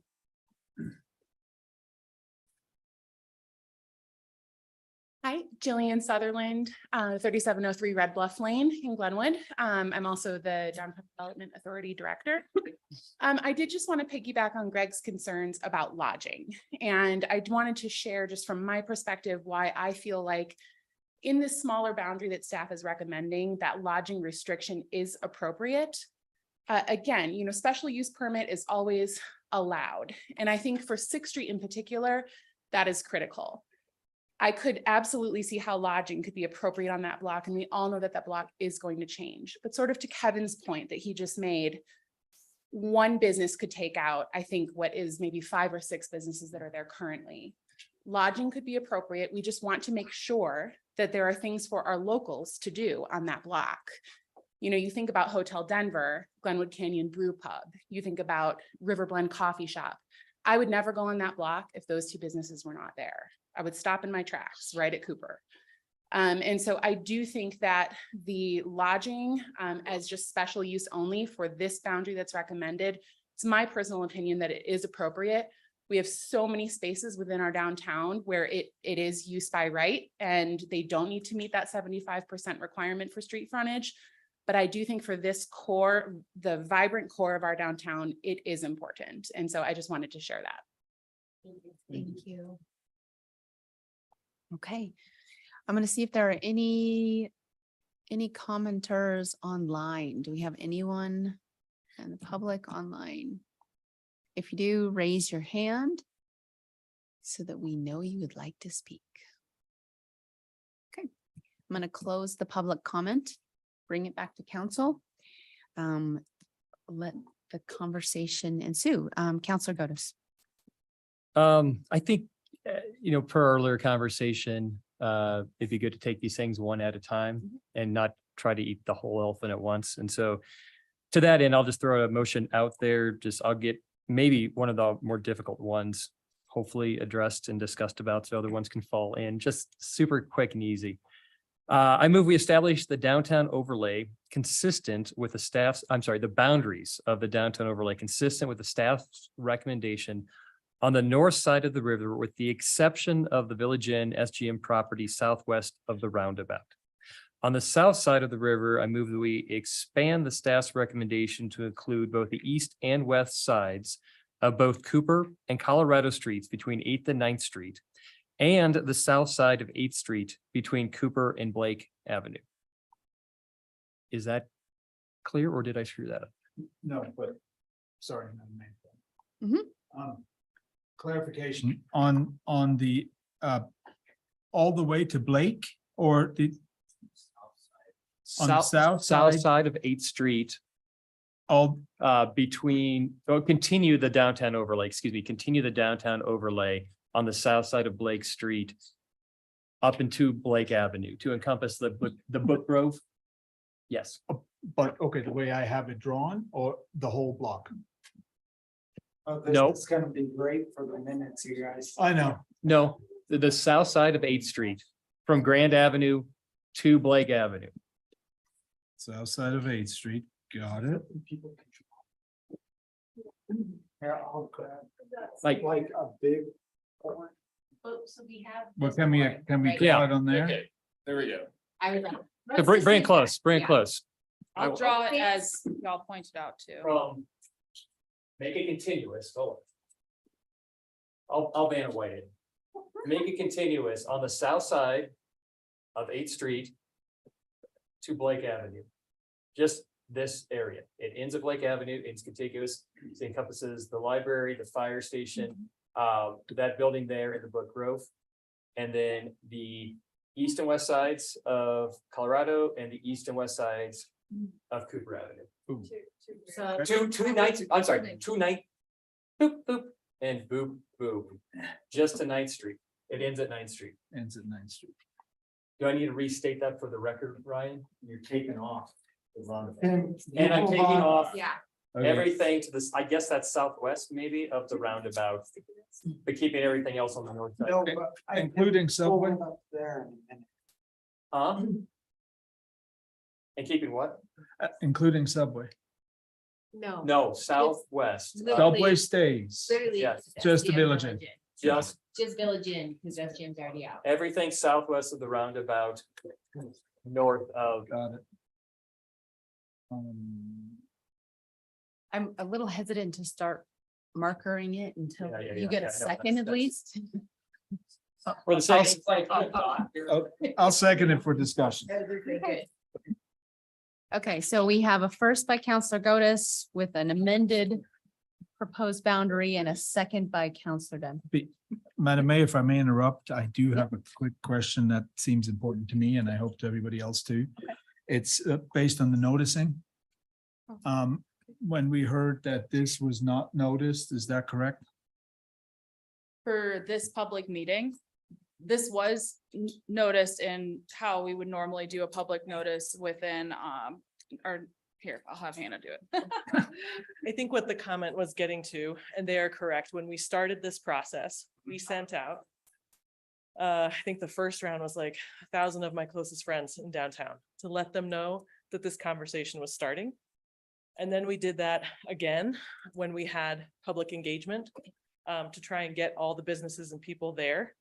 That's not a requirement of this. We have met statutory requirements for public notice for a code amendment, which we don't have to send out to all property owners for that.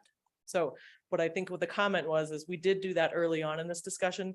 We have not continued to do that each iteration. I believe that's what the comment was referring to. Okay, but obviously all this material is available and this public hearing tonight has been noticed. Yes. We're compliant. We are, however, knowing that it is an ordinance, if we could notice the proposed area and make sure that those who will be impacted by it in between first and second reading, that would be my preference. Okay. So once you guys decide on a boundary. Yes. Yeah. Yeah. exactly. Yeah, once we decide on a boundary. Then we'll send it out. Yeah, yeah. Okay, so we have a motion and a second. Do we have comments about that zone? I've got Counselor Zelinski.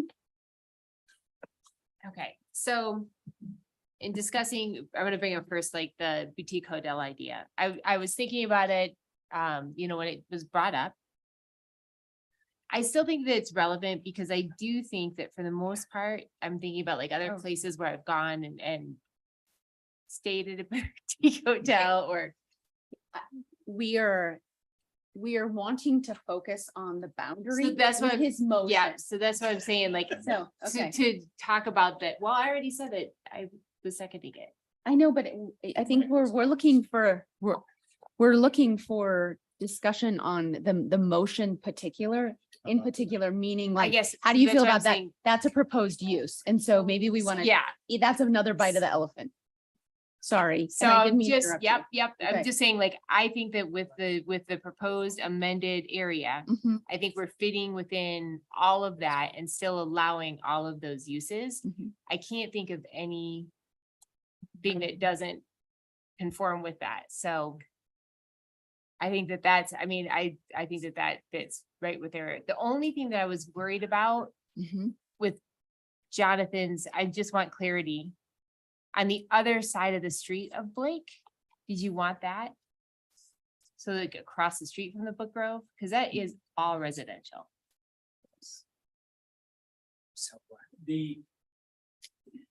Yeah, no. The. So you got Cooper, Oh, sorry. Yeah. Mhm. We'll let you talk. yeah, Thanks. Okay.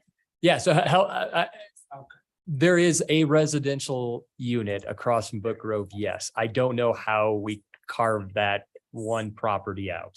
Commercial. And they're VRBO. so. Mhm. Okay, we think we have a representation of what you said. Yeah. Oh, wow.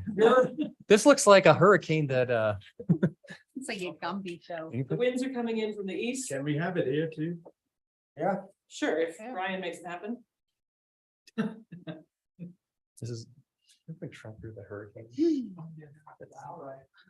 Okay. Thank you. All right. And then I think we still need the back. That's fair. That's exactly right. Yeah, okay, then I'm good. Wait, no, Ah, You heck. wanted the other side. Colorado, I want both sides of Colorado. How deep? The east side and west side of Colorado and the east side and west side of Cooper. To the alley? Okay, to the house. Okay. Yeah. Let me read my motion and just make sure it coincides. Establish a downtown overlay consistent with staff's recommendation on the north side of the river, with the exception of the Village Inn SGM property southwest of the roundabout. On the south side of the river, I move we expand the staff's recommendation, include both the east and west sides of both Cooper and Colorado streets between 8th and 9th streets, and the south side of 8th Street between Cooper and Blake Avenue.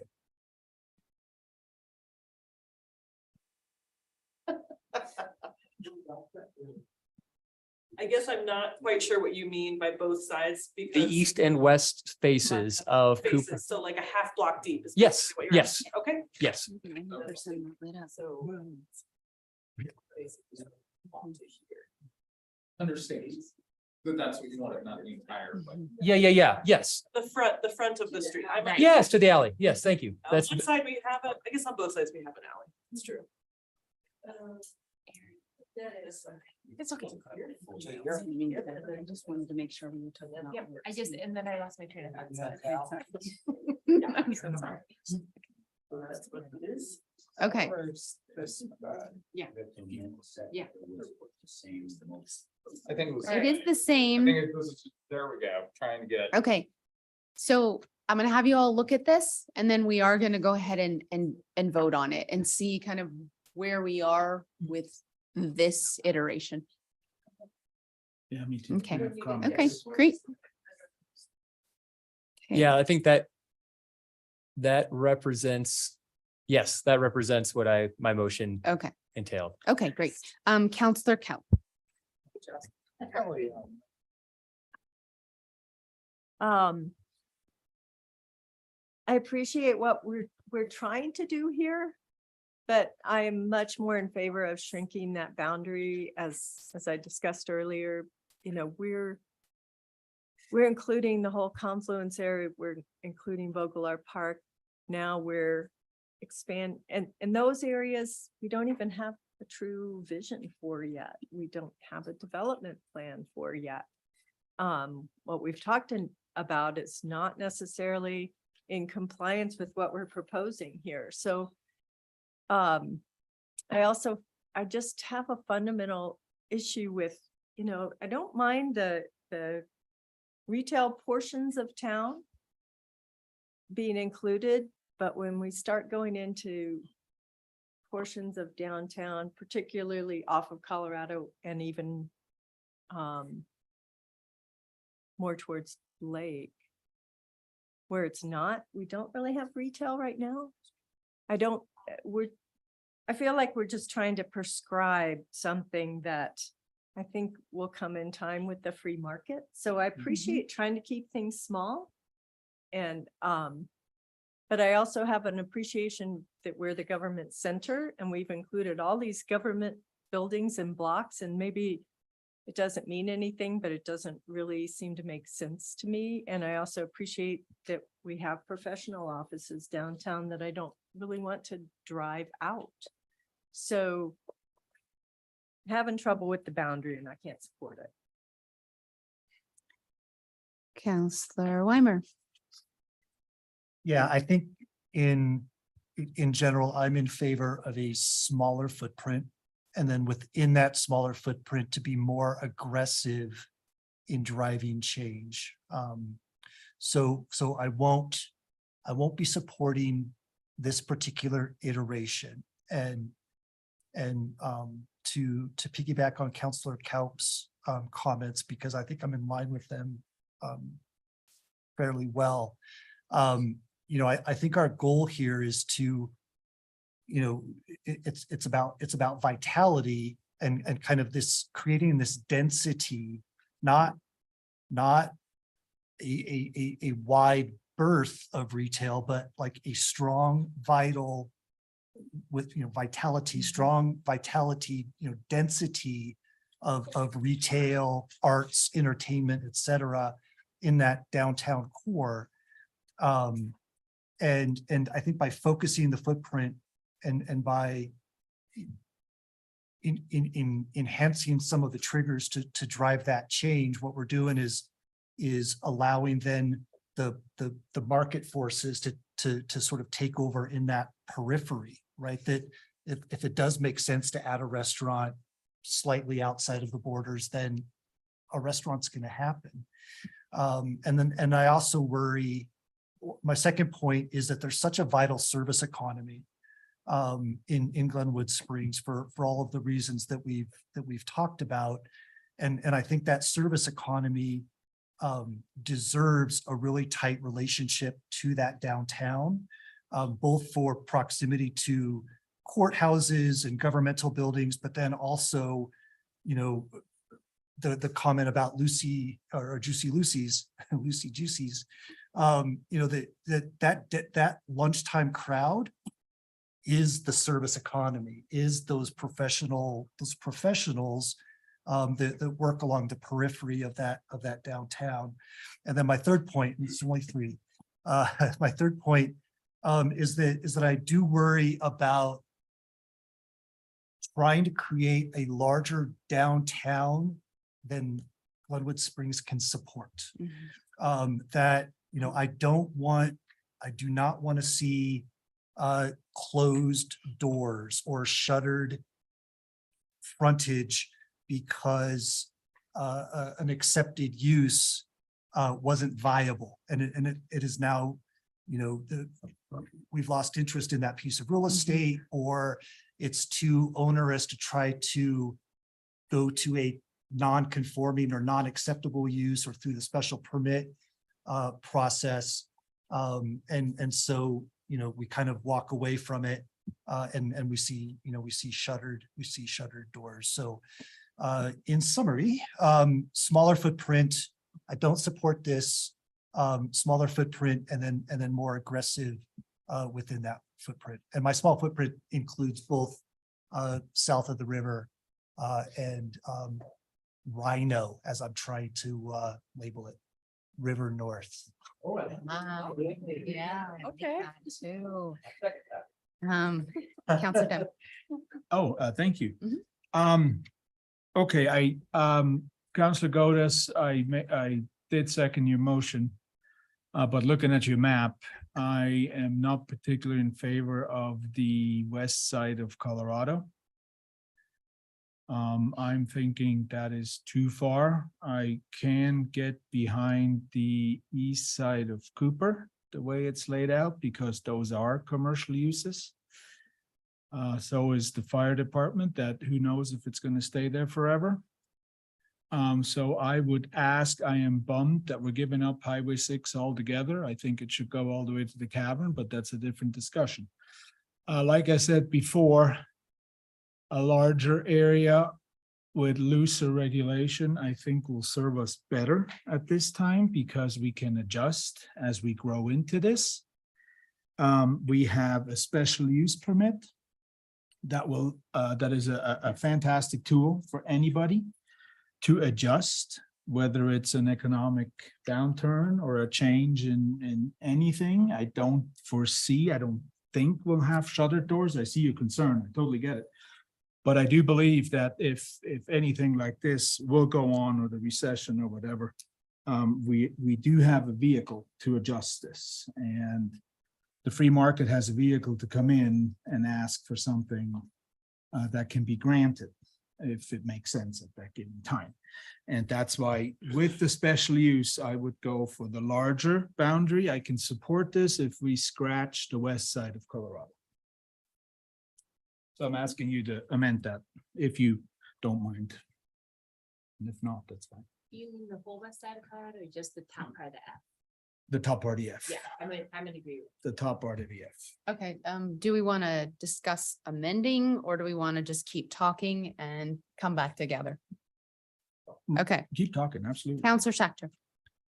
Well, as we know, this is a dilemma. I'm going to go back to what our development director said. The initial smaller boundary was to preserve vibrancy now, which was triggered some time ago by the large bank development.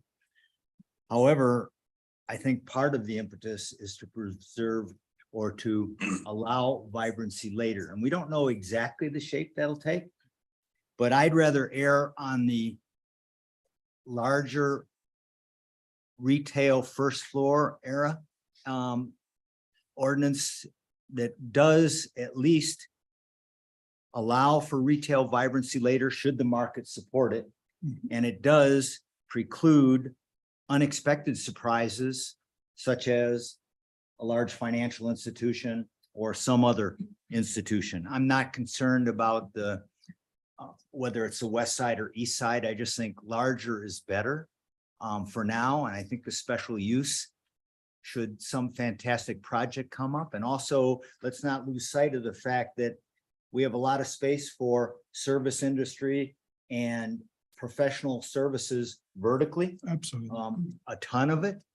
And I'm okay right now with that area toward the river. I suspect that will be one of the areas that will be changed down the road when we're ready to look at specific development. So I would support the motion. I'll have some questions later, perhaps another motion about applicability, but in terms of the motion, I'm fine.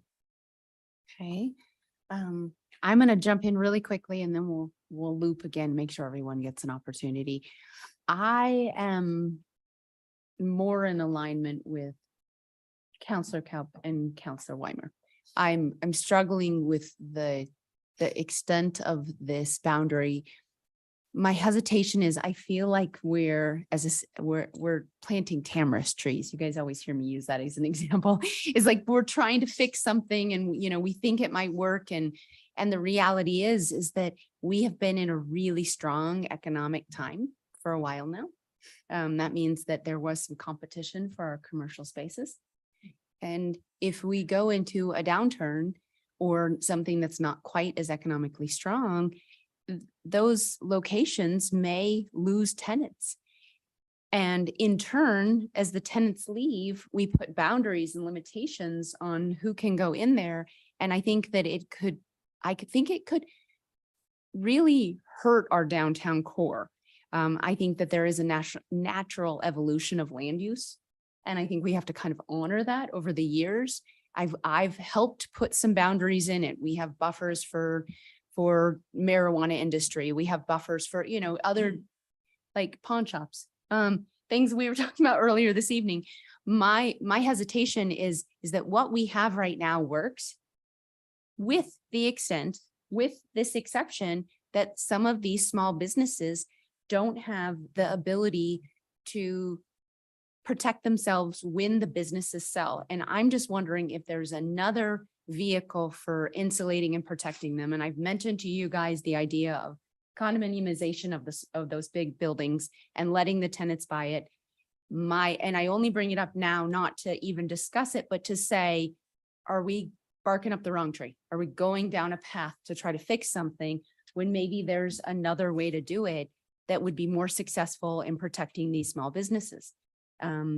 So in the sake of collaboration, I would be willing to do a much smaller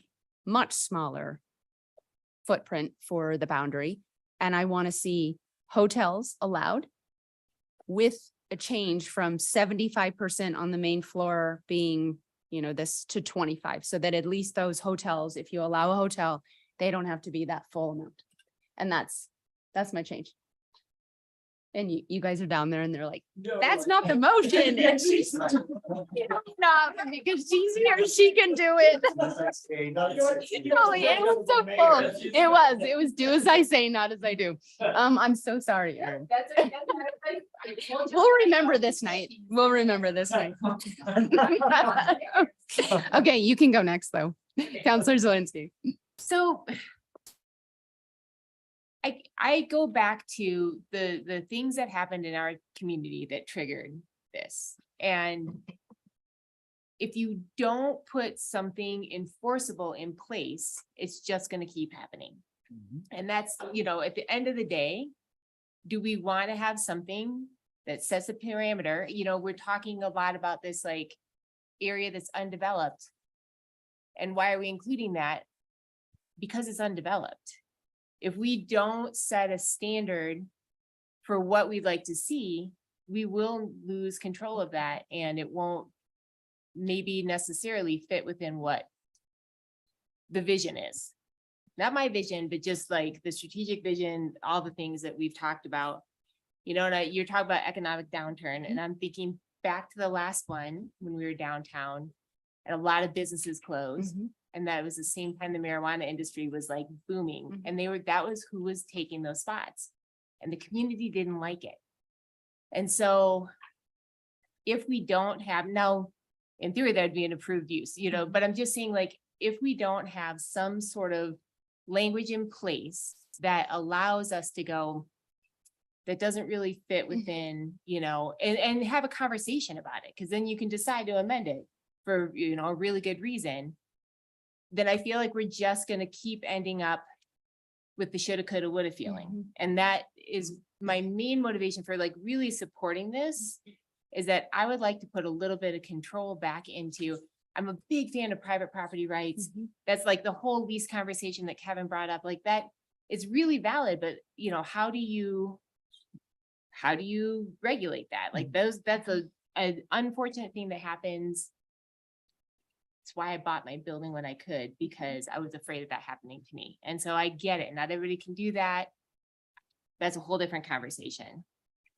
And then the other thing that I really want to stress is what I was struck by today during Danielle's presentation is that how staff has really listened to the concerns of the community in these buildings that largely support like these non-retail and non-sales tax, but more service, and keeping those, and the security, like it can change hands, it can sell.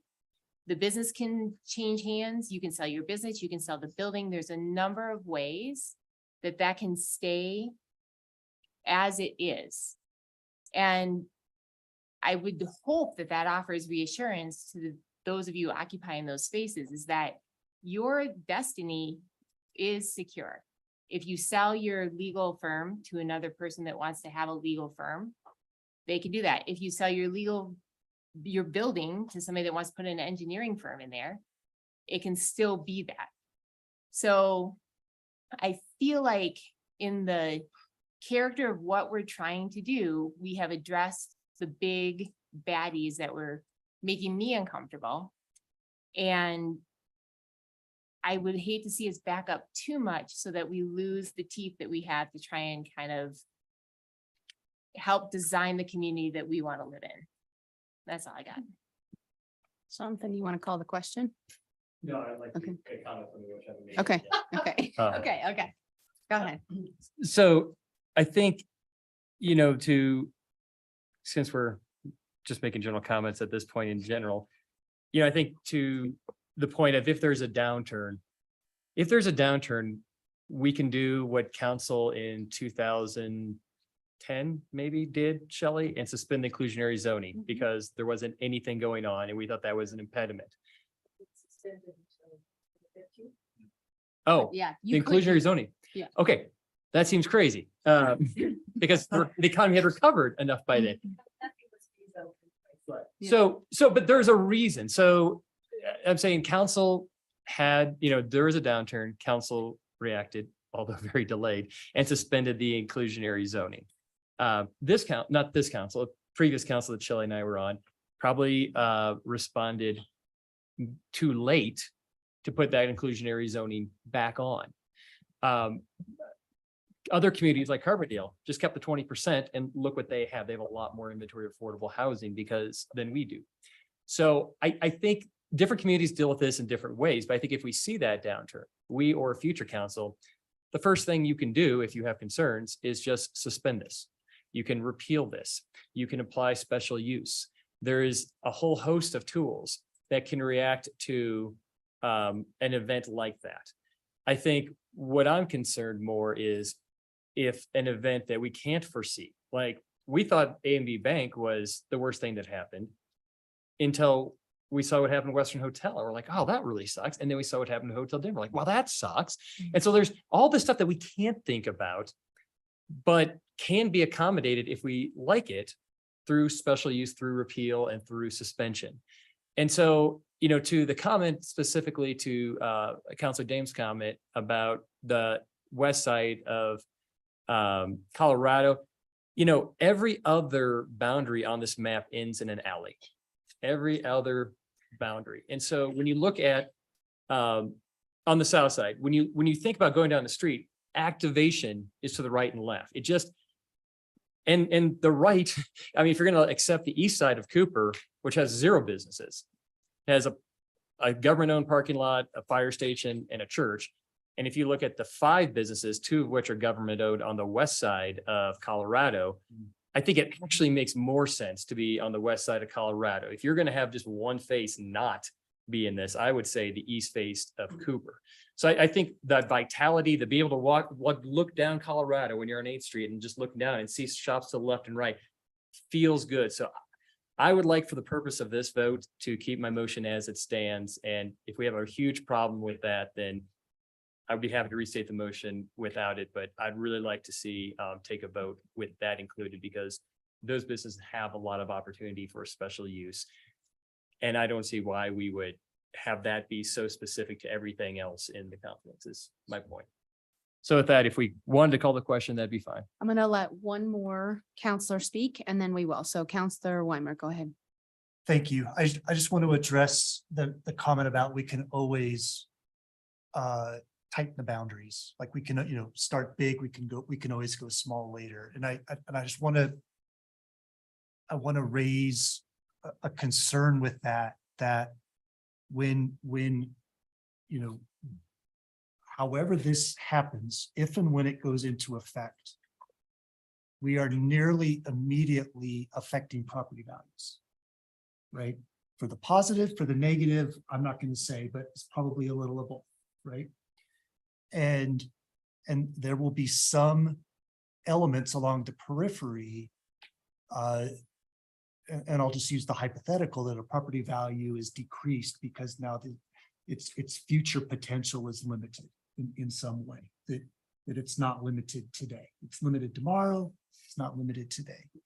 And for now, for us to then go and say, you know what, let's pull back the boundaries a little bit because something's not working, or we're changing our mind, or we're now sort of playing yo-yo out there with property values and with how owners are thinking about their investments, or how they're wanting to buy or sell, or decisions, personal lives, you know, retirement, et cetera.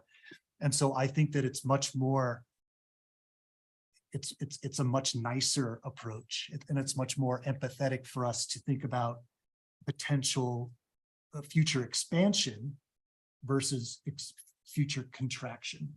And I just want people to sort of understand that yes, we do have that flexibility, but there will be consequences with this decision. Okay, let's go ahead and call that question.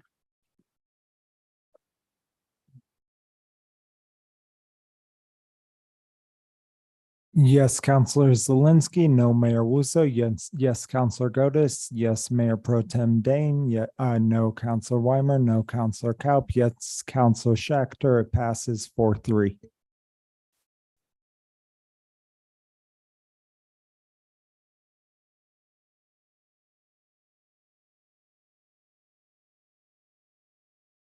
Counselor Schechter. Are we continuing this bites of the elephant? I would like, I think the point was raised and it was raised again, and I'd like clarification from legal or staff again about the change of use versus change of business license. There seems to be some ambiguity up here about that, and there was definitely ambiguity by a property owner. And so when we start talking about applicability, I'd like to understand that a little better as the code, as it's written or proposed. So as of right now, and just to make sure I'm understanding the example, is that if a new business license, so a new business comes in that would require a business license versus what is the difference between a change of use? Is like the generalness? I think I can make a Okay. very specific example. And I'll use Yeah. attorneys because Yeah. I am one, right? So I think the question is, Yeah. Balcom and Green, becomes,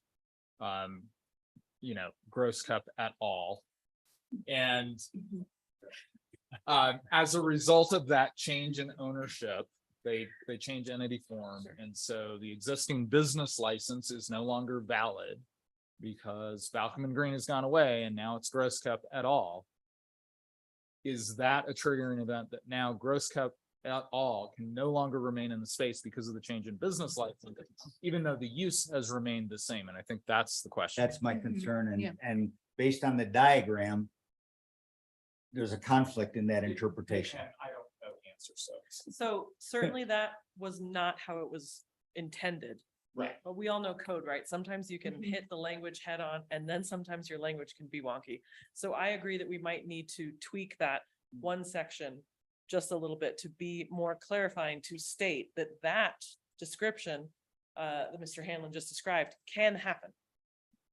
The new business license is listed under application, and that's really a trigger for staff in implementation, because we also have to think about how we're going to apply it and how the future Hannahs and Danielles are going to apply it down the road. And so that's a trigger for us to, when a new business license comes in, we need to look at all those other things that are mentioned a little bit further down in code that tell us how to apply it. So if we need to change the language there to make sure that everyone understands you can sell your business and a new business that is of that non-approved use list can still go there. Well, thank you. Then we can. Because I think when we talk about the overlay standard shall apply to new business licenses that Right. create an effective change of use is easier to understand. I Yeah. think both by the business owner. Well, and so I will put my brain to that, because we need to be careful of language that is perceived to be what you want and how it is perceived in implementation, because change of use means something very specific to community development as we're approving business licenses. So I need to make sure that I'm writing the language with just a little bit more clarity. I think we can get there on second reading or whatever happens. Something else that might help, if I may, You may. is, we've done so much form-based stuff. So again, go back to those drawings you showed us about, if the law firm changes and becomes an engineering firm or whatever, to be more explicit for the second reading, saying, hey, here's what happens if this firm changes ownership but retains the same use. It's still compliant. If this allowed use is professional services and becomes an engineering firm, it's so just so we're clear about that. That's one of my major concerns. Thank you. Counselor Gotis. Let me try to do an easy one. Oh. I'll make a motion that, staff's recommendation was for 100 feet. If it's more than 100 feet, we have to divide the building up and it has to have different designs to recessed entryways. I would suggest that, I will motion that we reduce that to 75 feet with all the same language, and no one building can be more than 50 feet. That's my motion. The rationale, Counselor Shatner, is I think some of one of the prettiest buildings we have in town that is just perfect and not too large. Oh, sorry. Yes, I'm so sorry. Thank you. You were actually kind of explaining your second, but, or your motion. Yeah. But, do you have a second? Anybody second his motion to change it from 100 feet to 75 feet? And no one building can be larger than 50 feet linear. No building can be larger than 50. Right. To 75. Yeah. That's where I was gonna go. So can I explain? Yeah. To clarify potential for the second. Treads is 50 feet. Mhm. I would not want somebody to build a 75-foot building and put a 15-foot little kind of pocket, whatever, and then have a massive scale of 60 feet by 60 feet. That feels like a large scale. I don't want 60 feet of scale taking up, because if right now, the way the 100 feet is, if it's 101 feet It doesn't have to be 50 feet and 51 feet. It could be 10 feet and 90 feet. Is that correct? So how that would work, just for true clarification here, it is a max of a 50 feet. Yes. So it cannot be above 50 feet. So it can't be like 90 feet and then 1 foot of like looking at building. Is that the question? That is the intent. Right. My question is right now, as you have recommended, at 100 feet. New building, right? The way you have it written, what stops somebody from doing a 90 feet of a 90 feet by 60 feet massive building and then 10 feet of a cute little salon? Yes, okay. Does anything stop that right No, now? Not as of right now. So that's what I'm trying to address with this. I don't want a 70-foot building in a 5-foot hallway that they subdivide and make a hallway. If I may, Councilor Yeah. Otis, I think really what you're describing is the appearance of the building, not the actual building itself. So, Correct. So I don't think I would word it exactly the way you did. I would say 75 feet and no, whatever. 50%? Articulation can be more than 50 feet. Okay. Or 50%. It doesn't matter. 50%, Yeah. whatever, but that I think rather than. Thank you. Yeah. Does that make sense or did I screw that one up? Yes. Okay, I will restate it. I would say that we accept. Yeah, that'd be awesome. Golly. We got them. I mean, we got maps, we got images, we have. Does anybody see what I'm trying to do? I think I Okay. do now.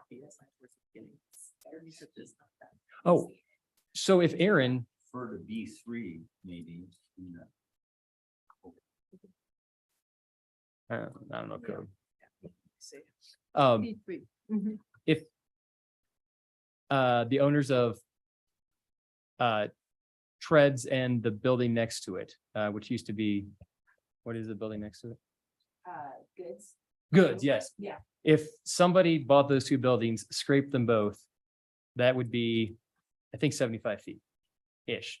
Probably a little less, but close. Yeah, I don't want one building to be like a micro building and the other building to be a massive building on the scale of US Bank. Is what I'm trying to avoid with this motion. Okay. And it could be simple. We could just take it down to 75 feet with no more than 50%. I don't know. I'll leave that up to you guys to parse or to make amendments. So does everybody understand the motion? Yes, but I think to clarify, as our attorney Yeah, clarified, it's not the building size. not the building. Correct. Yes, the facade. 175 foot wide space and building, but But, it just looks like. right. With two recessed opens facing those things. Yes. The language that we use is read as a series of buildings. So you're talking about the facade and what it looks like. Right. Jonathan's saying he doesn't want it to read as one tiny and then. That's correct. Yeah, to make it Yes. a little bit more evened out. So Right. really the motion would be 75 feet. No more than 75 feet and no building, no. No one facade Can read greater than 50 feet. as greater than 50%. That, There we go. yes. We understand. Okay, And Everybody the else? second, I would second was, Yeah, actually, I think 50 feet, it gets to my motion because 50 Okay. feet is two lots and we have 50 feet buildings. Mhm. 35 is, Weird. it's weird. So, but it's okay. I yeah. mean, honestly. Well, I don't, 50 feet. But anyway, 50 that's the okay, point. Yeah. great. Read as. Is there a second? Do you have a second? Anybody want to second it? I'll second. Okay, hold on. I'm going to turn on your mic. Go ahead. I second. Okay, great. So we have a first by Counselor Godus, a second by Counselor Zelinski. Counselor Cap. Oops, you were on. Do you want to, Counselor Cap, do you want to, you had your light on. Oh, yes, I do. Okay, great. Okay, okay. It's, you have to push it again. Oh, Thank you. Okay, great. Go ahead. I'm just thinking about this and maybe I asked this in one of our earlier iterations, but we have downtown design standards. Do we use them? We do. Are they, would a requirement like this be better suited in our downtown design standards than they would be here? Or are those only guidelines? They're requirements. They're requirements. So, Here, we're talking about a specific boundary. Right. Downtown design requirements have a different boundary. So maybe for purposes of efficiency tonight, yeah, we might want to talk about the boundary that you just approved and what you want there. right. Okay, I'm struggling with making some of these things requirements versus building incentives. You know, Well, we do, our downtown design standards are not incentives, they are requirements. right, but I'm sorry, I'm off to another Okay, thought. okay. We'll talk about that. Counselor Schachter. Well, I'd like some, Oh. do I have to be green here? Yeah, hold on. one And second. again, clarification, are we talking about section, whatever it is, B3, where you're talking about demolished and gutted buildings only, Counselor Gotis? Where it talks about 75%, no, I'm sorry, any new building wider than 100 feet, you're saying 75 feet. Any new building wider than 75 feet must be designed to read as a series of buildings no wider than 75 feet. no wider than Oh, sorry, 30, sorry, 50 feet, thank you. no wider than 50 feet. So you could have a 50 and a 25. Correct. Okay, with street facing public entrance and the facade or material or color changes would stay the same other than that. Okay, I just wanted to clarify what we're talking about. Thank you. Okay, Counselor Weimer, because I turned him off, so pop my order. Go ahead. Would there be interest in amending the motion to say no new building shall be wider than 50 feet? Yeah.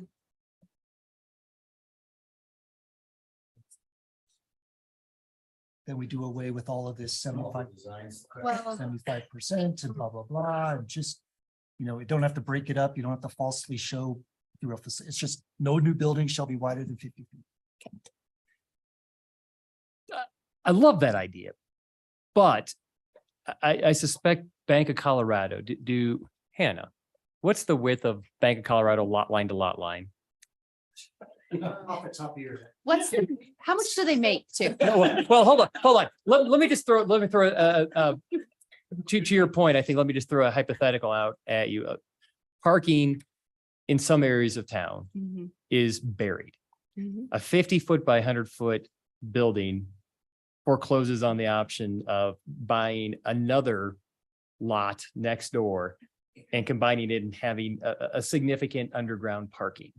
It doesn't foreclose. It makes it much more difficult feasibly and financially. So look at A and B Bank. A and B Bank, I think, was a perfect example. Let's say it's 120 feet, just for example.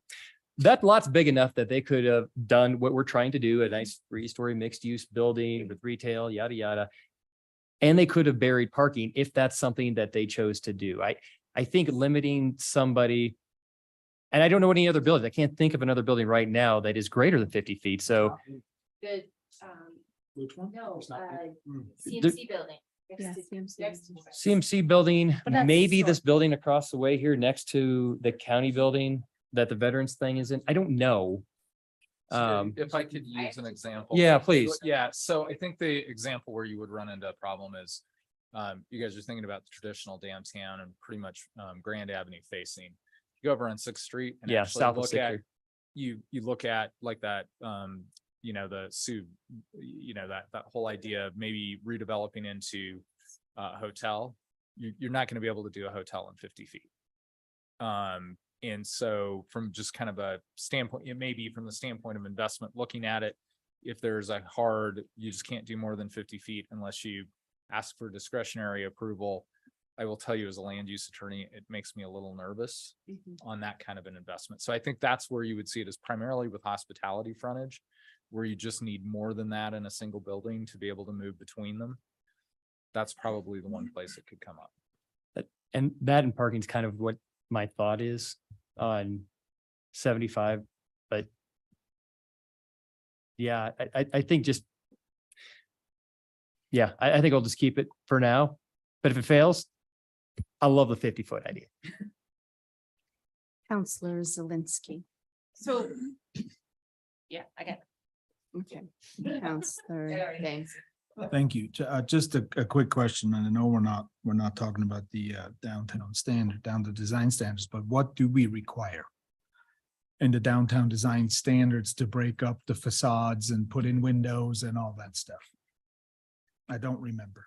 That's an should. interesting question because Yeah. if you do recall, let me take you down a little history lesson. Yeah, please do. When we started this conversation, there were components of the design that we wanted to change along with talking about this. And we actually separated those code amendments into this one and the design changes, which we passed with you guys, I think in late 2021. Admittedly, now that I'm director, I don't deal with code as often as I used to. So I'm going to admit that I don't have that one memorized, but I can certainly bring it up so that you can have an idea. I'm just We curious. talked about kick plates.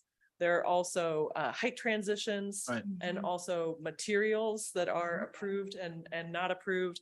And also some components in there about, don't quote me on this, but matching some of the characters of the historic downtown. There is verbiage in there for that as well.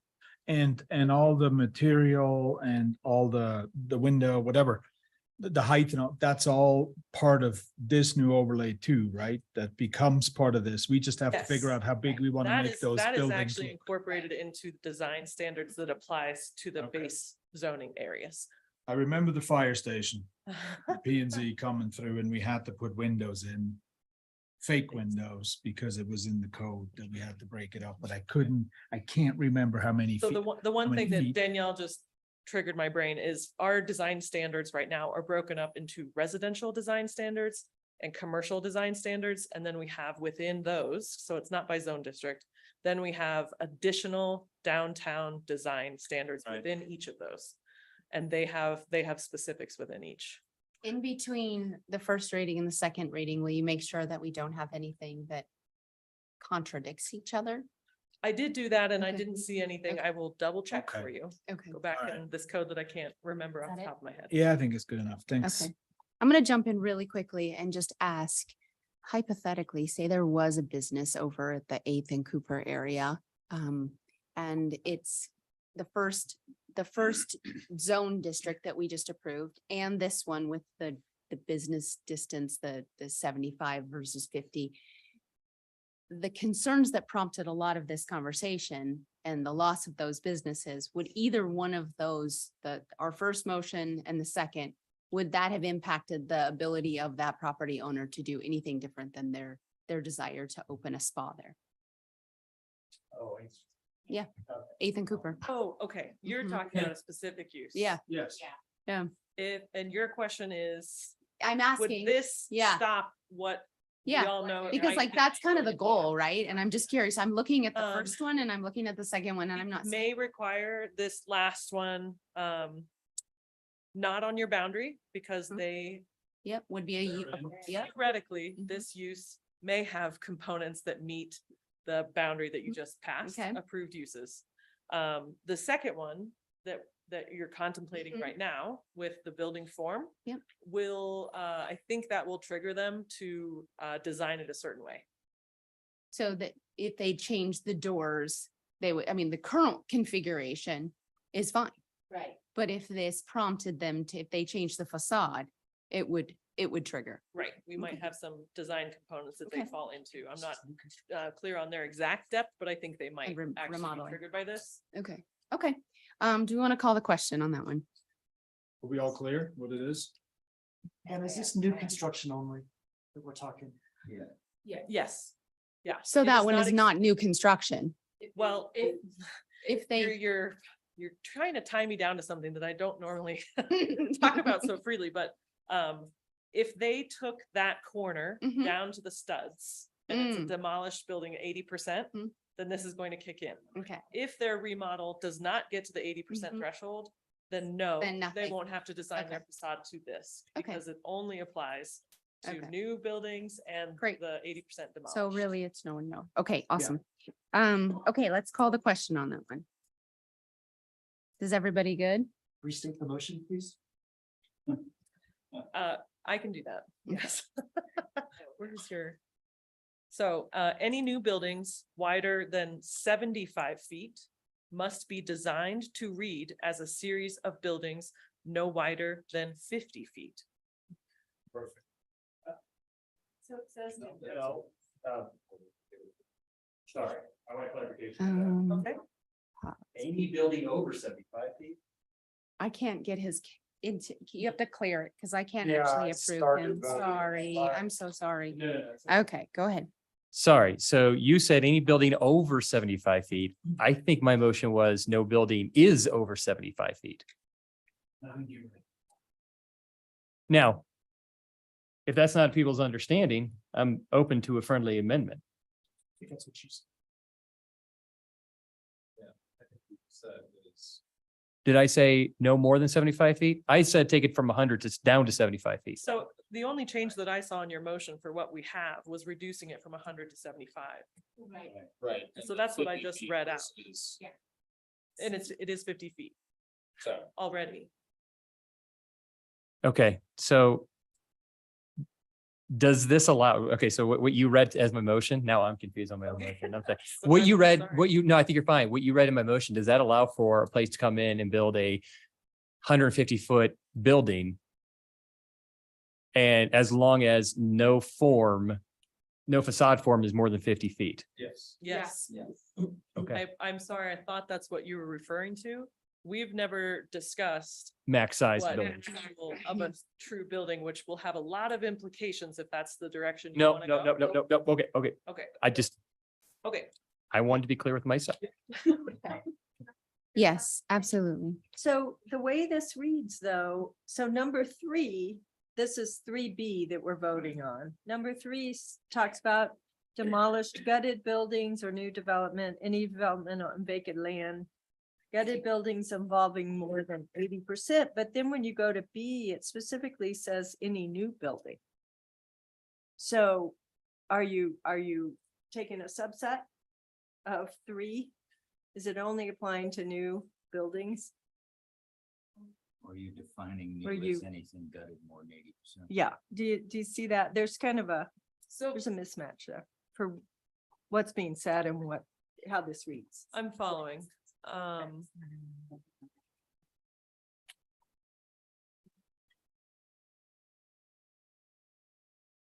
Or do you want it to apply to We a could take out gutted building? the word new. Okay.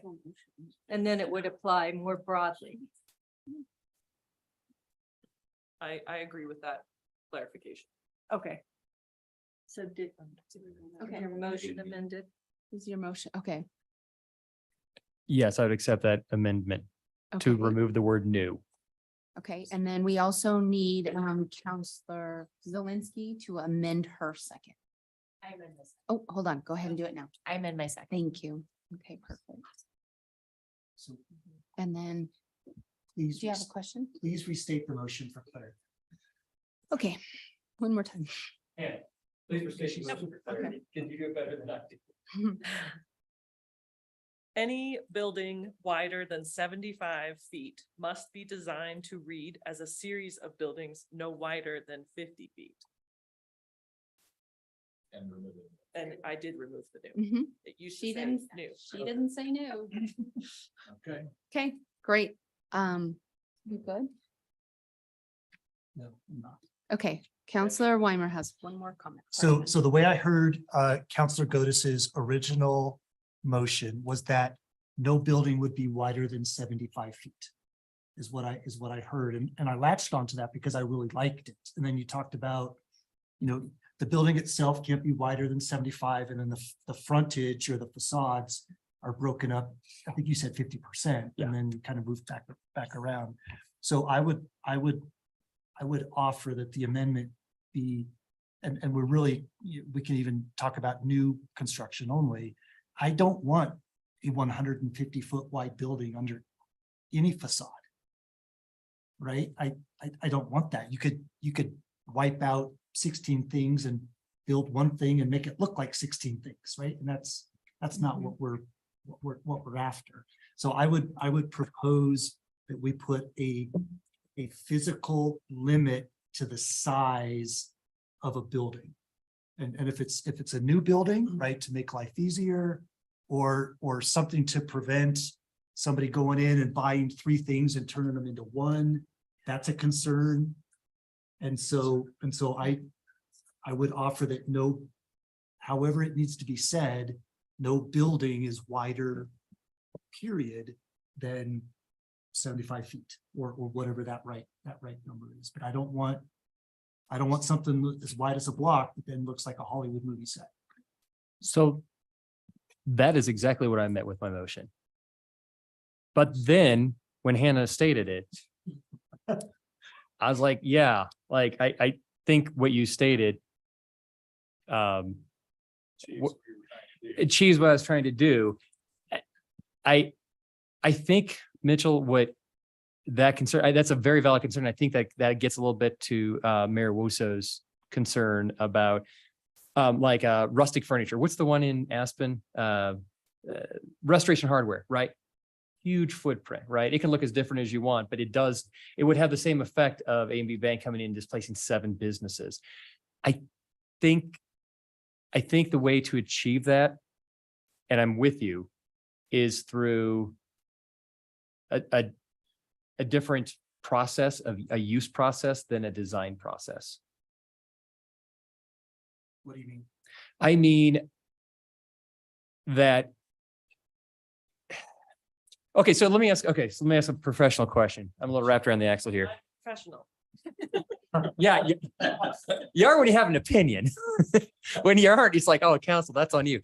What were you blanched a lot when I said, oh yeah, I don't want it to be over 75 feet. Why is that a problem? So we've switched from talking about aesthetic of the look and feel to actual form. Correct. And we have not included that in our code, and it does have many implications for how this would be implemented.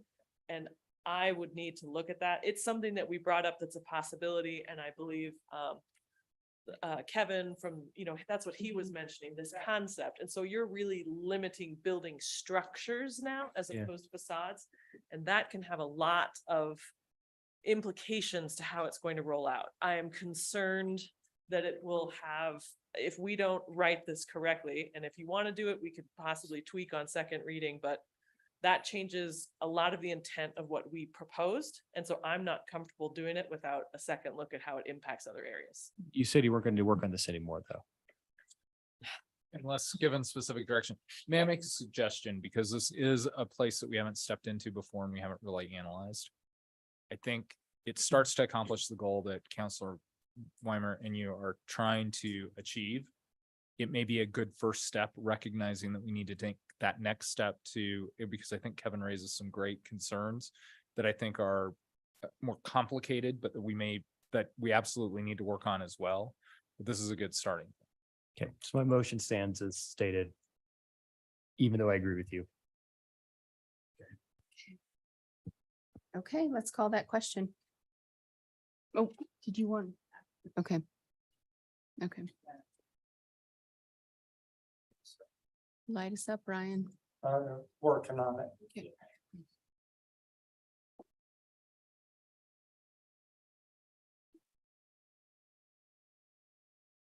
Question of legal counsel. Kind of related. Go ahead and pop your Well, microphone. let's Ryan go Oh, ahead. okay. Yes, Counselor Schachter. Yes, Counselor Kaup. No, Counselor Weimer. Yes, Mayor Pro Tem Dame. Yes, Counselor Godus. No, Mayor Wusso. Yes, Counselor Zelinski. It passes 5-2. Yeah. Has it?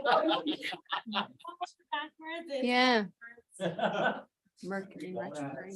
Jonathan, Counselor Godus. Okay. Bank of Colorado is approximately 82 feet wide.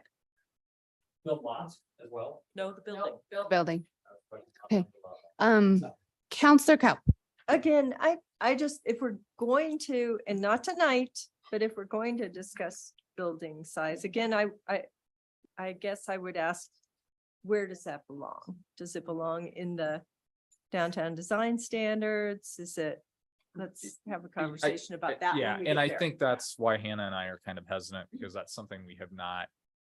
It could go a lot of places. Right. and trying to make sure it's in the right place and interacts in the right way, because that is something very different than we've done before. Very, talk about affecting property values. Right, yeah, and it changes things, yeah.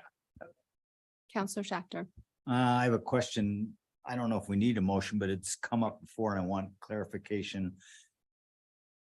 The way this first reading is stated right now, am I correct? It does not preclude a hotel as long as the ground floor is 75% of allowed uses. Is that correct? That's next.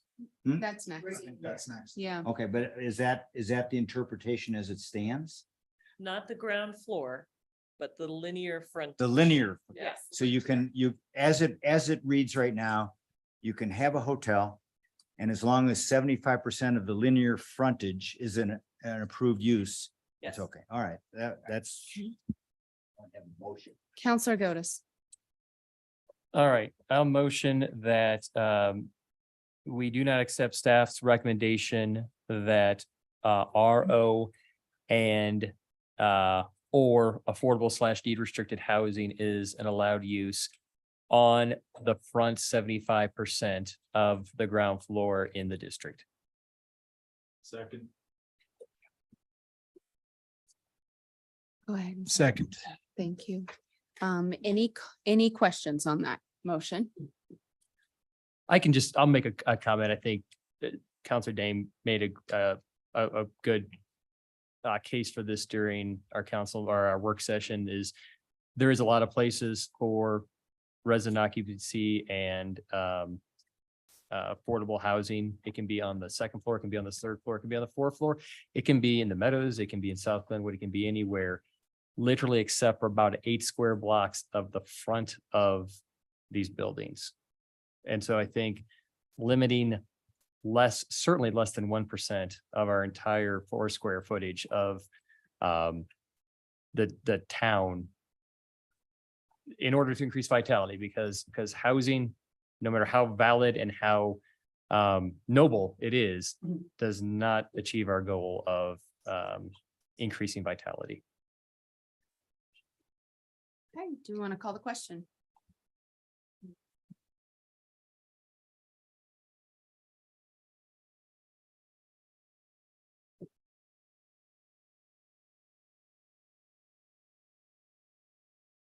Yes, Counselor Zelinski. Yes, Mayor Wusso. Yes, Counselor Gotis. Yes, Mayor Pro Tem Dame. Yes, Counselor Weimer. No, Counselor Kaup. Yes, Counselor Schachter. It passes 6-1.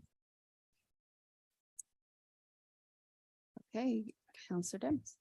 I actually have a quick question. I was wondering, and maybe you guys can help me, where would the brewery fit in, uses and category wise? That's retail approved use. It's not. It is under manufacturing. Yeah. And the other in the use table, that's why we're asking. So manufacturing, brewing is actually occurring on site. Interesting. Just checking because. Well, because I think that it's pretty straightforward. If it has a liquor license associated with it and a tasting room that is on the front, what you do in the back, Doesn't matter. Okay. Yeah, the So retail. it's a retail use. It's a retail. Okay, excellent. Mr. Hammond. Food and beverage. That works for me. Thank you. I like that you guys are prioritizing things up there. Okay, Counselor Gotis. All right. I'll make a motion that we do not accept staff's recommendation that historical buildings be exempted. And that's the end of my motion. And I would just love for anybody to give me 1 or 2 examples of a building where they would want housing or law offices or engineering firms on the first floor in the front. That's all. Do you have a second? Sorry, the motion restated. Sorry. The clean motion restated is to not accept staff's recommendation that historical buildings be exempted from this. Counselor Zelinski.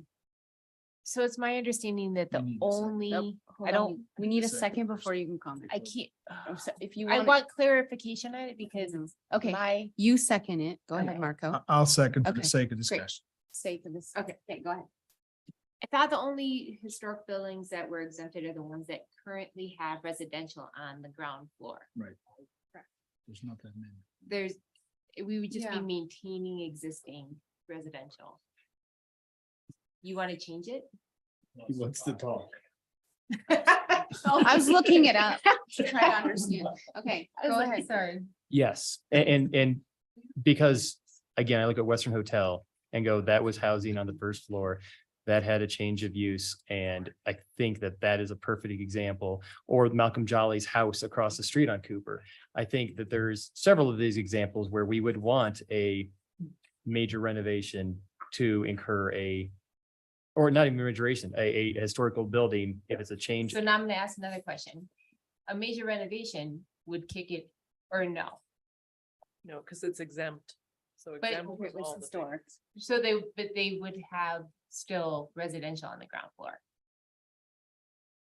Oh, like Because- if the project was totally demoed to the ground, so it's vacant land. No, no, Then- no, just even the major, okay, so we're gonna use the Western. You're saying like they're exempt. Well, that's only if they put like housing back in, which then they're just keeping the existing use. And I'm saying that I think when there's a major renovation of whatever parameter we set at some point, if there's another motion, that you should have to change to comply. But then it's either not then it's no longer a historic building. No. It would still be a historical building. Just because the use changes doesn't mean that No, if it's a major renovation, it would no longer be a historic building. If it was 80%. Because it would be 80% of it would change. Didn't you do it to stud renovation of treads? They didn't. No, Well, didn't somebody? I mean, wasn't that a major renovation, potentially? sort of ish, because it was like for asbestos, so it was kind of necessary. Right. But anyway, I guess I don't really understand why we wouldn't, because if it, for instance, Malcolm Jolly's, is his a landmark? No. I mean, I feel like that's maybe a not a I great do not believe example. that property is. Yeah. I don't. Yeah, so I just don't, I feel like we're splitting hairs unnecessarily and we should move on. Mhm. So Okay. you can go. I was just, I was just trying to eliminate exemptions and create a more uniform code. So if there's not enough support No, for it, other people, you got a second, so call them. Okay. I don't know. Just for sake of discussion. I don't think I did, actually. Yeah. Yeah, exactly.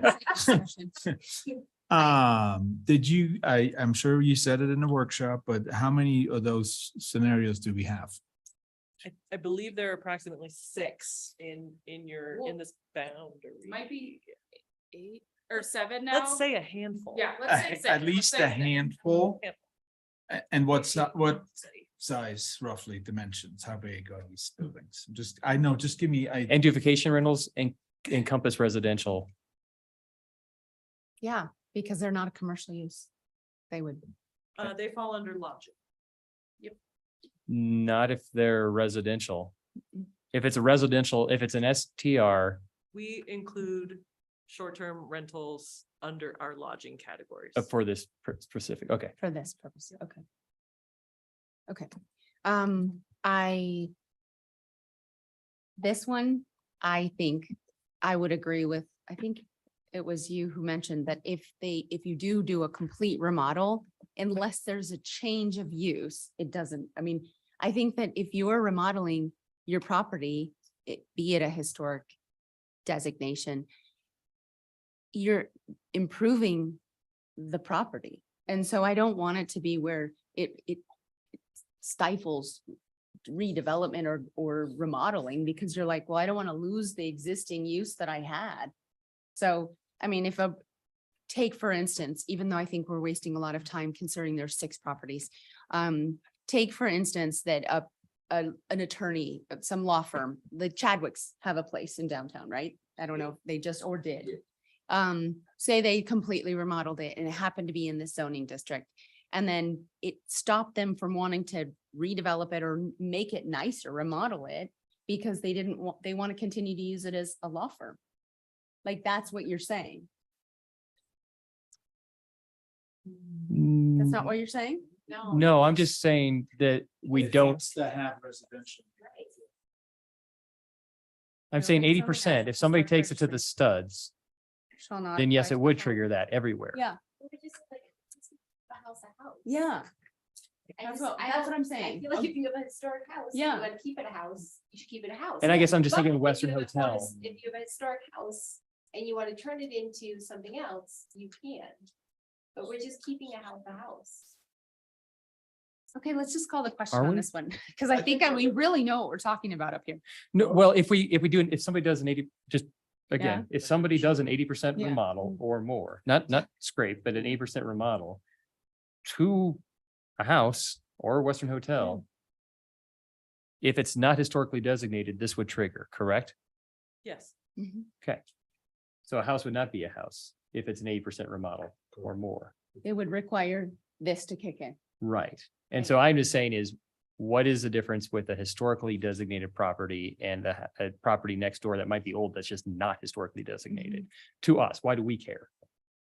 I think. It doesn't change because that it's a historical building. When you're talking about like our character, I found like our. Can you, sorry, Okay. this is good conversation. This is a Yeah, good point. sorry. No, I Thank want to hear you. this. Yeah.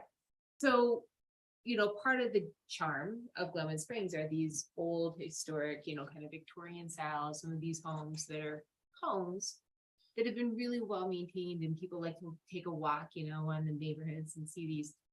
And so, and there aren't very many of them in that area, but it just allows them to continue to be domiciles. What percent of the 6, what are houses? Because maybe I'm just talking about Western Hotel. I feel like you might be. If I am, then, screw me. I'll vote I against would it. but- never say that, but. Yeah, I would. But are we talking about most of these being like cute little like historical houses? Or are we talking about buildings like Western Hotel that I'm just not thinking of? So I'm pretty sure we have 4 historical like homes in the traditional sense that I believe we're talking about. Within the Western Hotel, I'm trying to think of like outside of any additional examples that are similar to the Western Hotel, and I do not believe that they are unless they are south of downtown. We have pictures out in the hallway. Should I get them? Maybe we need to take a break and then we can look at them. It is 9:30. Yeah, I was gonna say, I'm gonna make a suggestion that like maybe call the question on this one, because I think people kind of know where they're at. Yeah. Even if you don't know exactly the scenario that Okay. Counselor Geddes is trying to Great. address. Let's do that. Yeah. We'll call the question.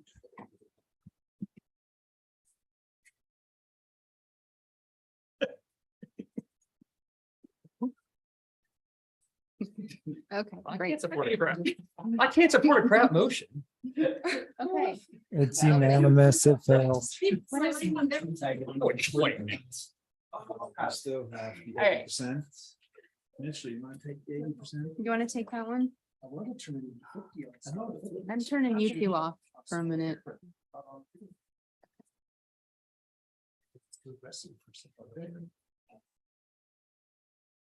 So we're down to triggers. Okay, Counselor Cap. I'd like to make a motion in the interest of time, and it seems that we are up here writing code on the fly. And so maybe we need another work session on this. So I'd like to continue this to another meeting in the future to complete it. And I'm sorry to do that to staff. I really appreciate your recommendations and everything, but rather than sitting up here and I'm not real comfortable just writing code on the fly. I will second your motion.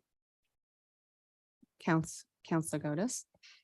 Yeah, I think we just have 1 or 2 more easy little nitpicking things. And I think the characterization of writing code on the fly, we've been talking about these topics and recommendations for almost years on some of these and definitely months on others. So I don't think we're writing code on the fly. I don't think that's what we're doing at all. Hold on, your light's not on. So I won't support the motion. I think I heard from chatter on my right that maybe Councilor Dame had 1 more motion, and if we can get that 1 more motion and then there's other cleanup, we want to do it at another meeting, but if we can. Okay, I'm going to call the question. Great, thank you. This is to continue. Can I get a point of clarification, Carl? Yeah.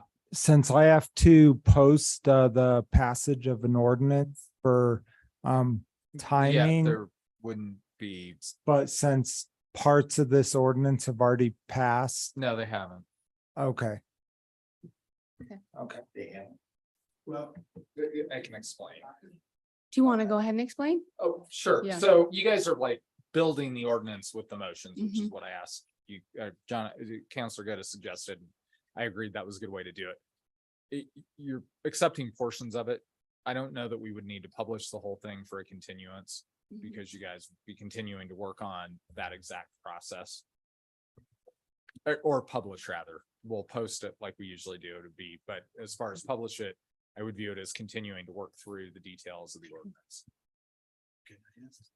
Sure. Counselor Dunn. Thank you. Just point of order. How many items do we have left? And what do you guys want to see at the end? What you guys want? Yeah, so you could continue to break it up into topic-specific items that you want to change. Or you could go with the changes that you've done and accept the rest. Oh. Yeah.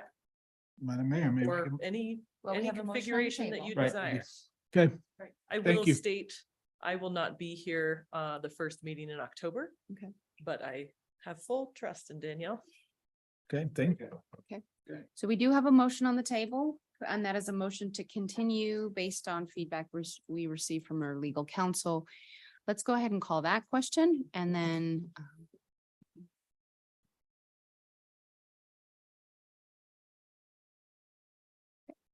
going to continue. No, Counselor Zelinski. Yes, Mayor. That's what I meant. We're going to continue doing this. Yeah, sorry. Yeah, I know. It was, yeah. Okay, we're going to keep on keeping on. Let's keep doing this. What else is there? Okay, I'll try. Counselor Dunn. All right, Madam Mayor, if I may, I would like to move that we approve the remainder of ordinance 2023-09, the downtown design overlay as stated by staff with all the changes that we've already made. So Done. John. Counselor Schachter. I would second the motion. Okay. Counselor Zelinski. Okay. Third. I have one request. And that I haven't really liked the direction this has gone. I think I've kind of expressed that to you all. And I have my one ask is allowed uses. And I'm going to say that I would like to see lodging or hotels allowed in this zone district. Let's push. We didn't. Hold on, I've got a ton of people that want to talk. So let me just finish this first, and that is that I just want to add that to the allowed uses. And I want to reduce, if I need to reduce from 75% on that, with the downtown or the first floor to 25%, so that you have some type of tax base on the 25%, be it a bar in there or a coffee shop, but I want to see lodging allowed on the first floor. So I'm just putting it out there. I know that there's a motion on the table. No, that's but- fine. Okay. Okay.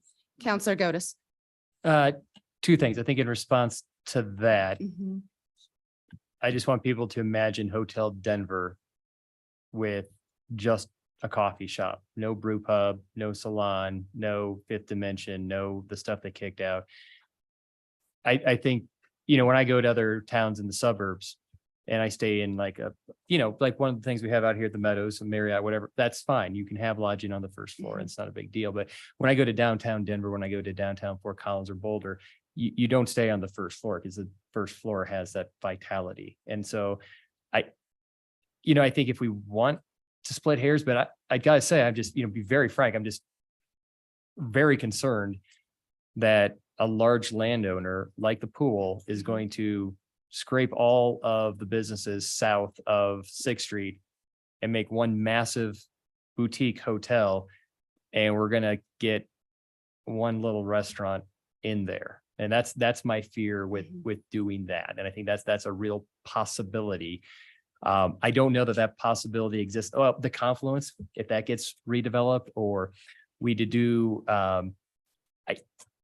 if there's a fire at Hotel Denver and that thing burns to the ground, we get a coffee shop out of the first floor and then retail is killed on that block. So I'm not supportive of that. And I think for the sake of just moving this along, I would support Counselor Dame's motion. And I think if we want to talk about like the 75%, I'd like to have like at least 20 feet back so that, you know, we have a little bit more. I would like to talk about 80% versus something less.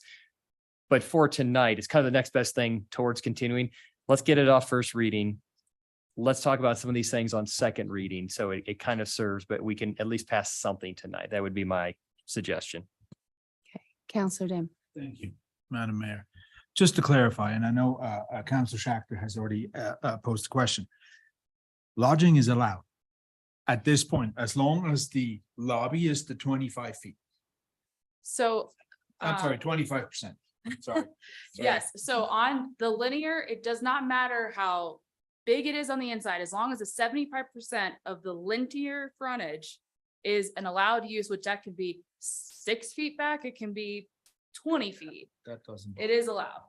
The lodging can happen. Happen.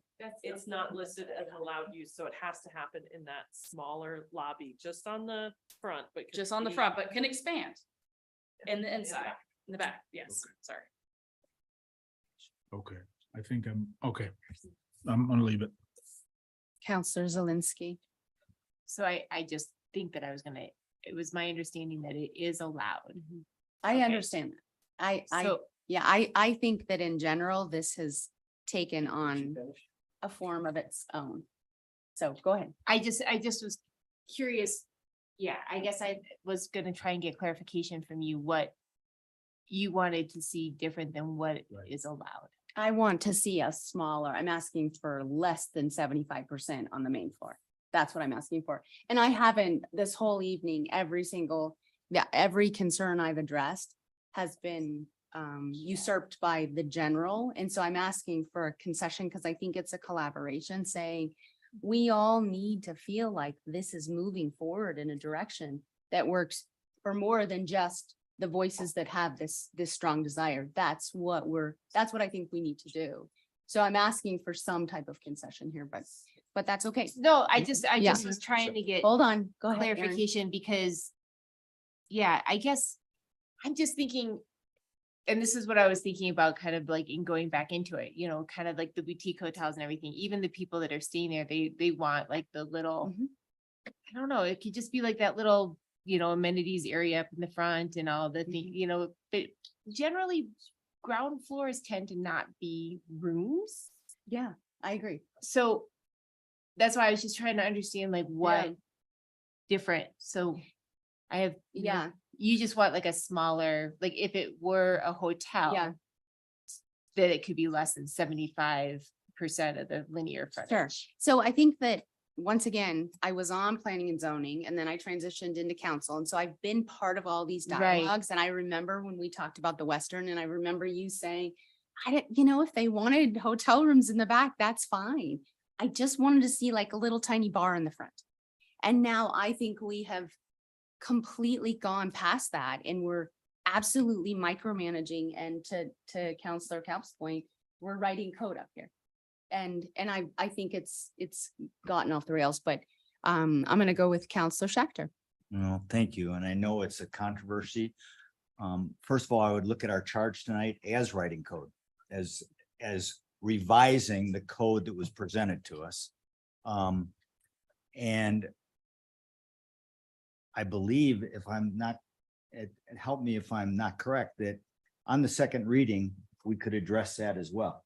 It says, and perhaps either way, I don't know if it'd make you feel any better, whether we reduce the linear footage that we say allowed uses, we expressly say lodging as long as either they comply with the code as written, or if your need prevails, lodging is an allowed use. It doesn't have to comply. It only has to be 50, 60, or 70%. I don't know, but I believe we can address that with time to think about it before the second reading. Is that correct? And Yeah. you'd like to see it Well, as an allowed use with less than 75%, I would. but only lodging, nothing else. Yeah, because I think I'm comfortable with the other. This is one, for whatever reason, this is, I'm using a handful of examples from how this came to fruition, how this whole dialogue came to be. And I'm thinking that we are definitely not staying in alignment with the reason we started the discussion. So, Counselor Dane. All right, couple of things. If we were to add a specific category for lodging under our uses, we could have a certain different split of a facade just for specifically lodging. Sure. That's what I hear. That's what I want. Yeah. Okay, so we can do that. And secondly, I think we are completely on track of what we intended to do. So Yeah. I feel okay tonight. I know Yeah. most people don't, but I do. And with that, I would like to call the question. Counselor Gotis has one more question. Go ahead. Well, I just say, I think I agree. We're on track. I think the idea, if you take just a regular 50 by 100 double lot that somebody might put a boutique hotel on, that's 5,000 square feet per floor. You could go up 4 or 6 with a special use. So that would be 20 to 30,000 square feet. So out of that 20,000, let's say on the low end, 20,000 square feet, we're only saying that less than 5% would have to be retail. Everything else can be a hotel room, everything else. And we have seen the literal example when Aspen Money came and bought Hotel Denver and kicked out 3 retail because lodging, especially since we have taken steps to restrict the macro things, we have taken steps to restrict short-term rentals. We have made it easier for lodging to convert to long-term rentals like the Caravan Inn. And these are good things, right? But that's why we have this huge occupancy rate. It's not because we have so many more people coming to Glenwood. It is because there's less inventory. And so that pressure will create $400 rooms a night, which is what Hotel Denver is probably tonight. And so that is going to be more lucrative and that will drive out retail. And I think that'll be counter to what we're trying to do. Okay, let's call the question. Can you restate the motion, please? I move to approve ordinance 2023. Mike.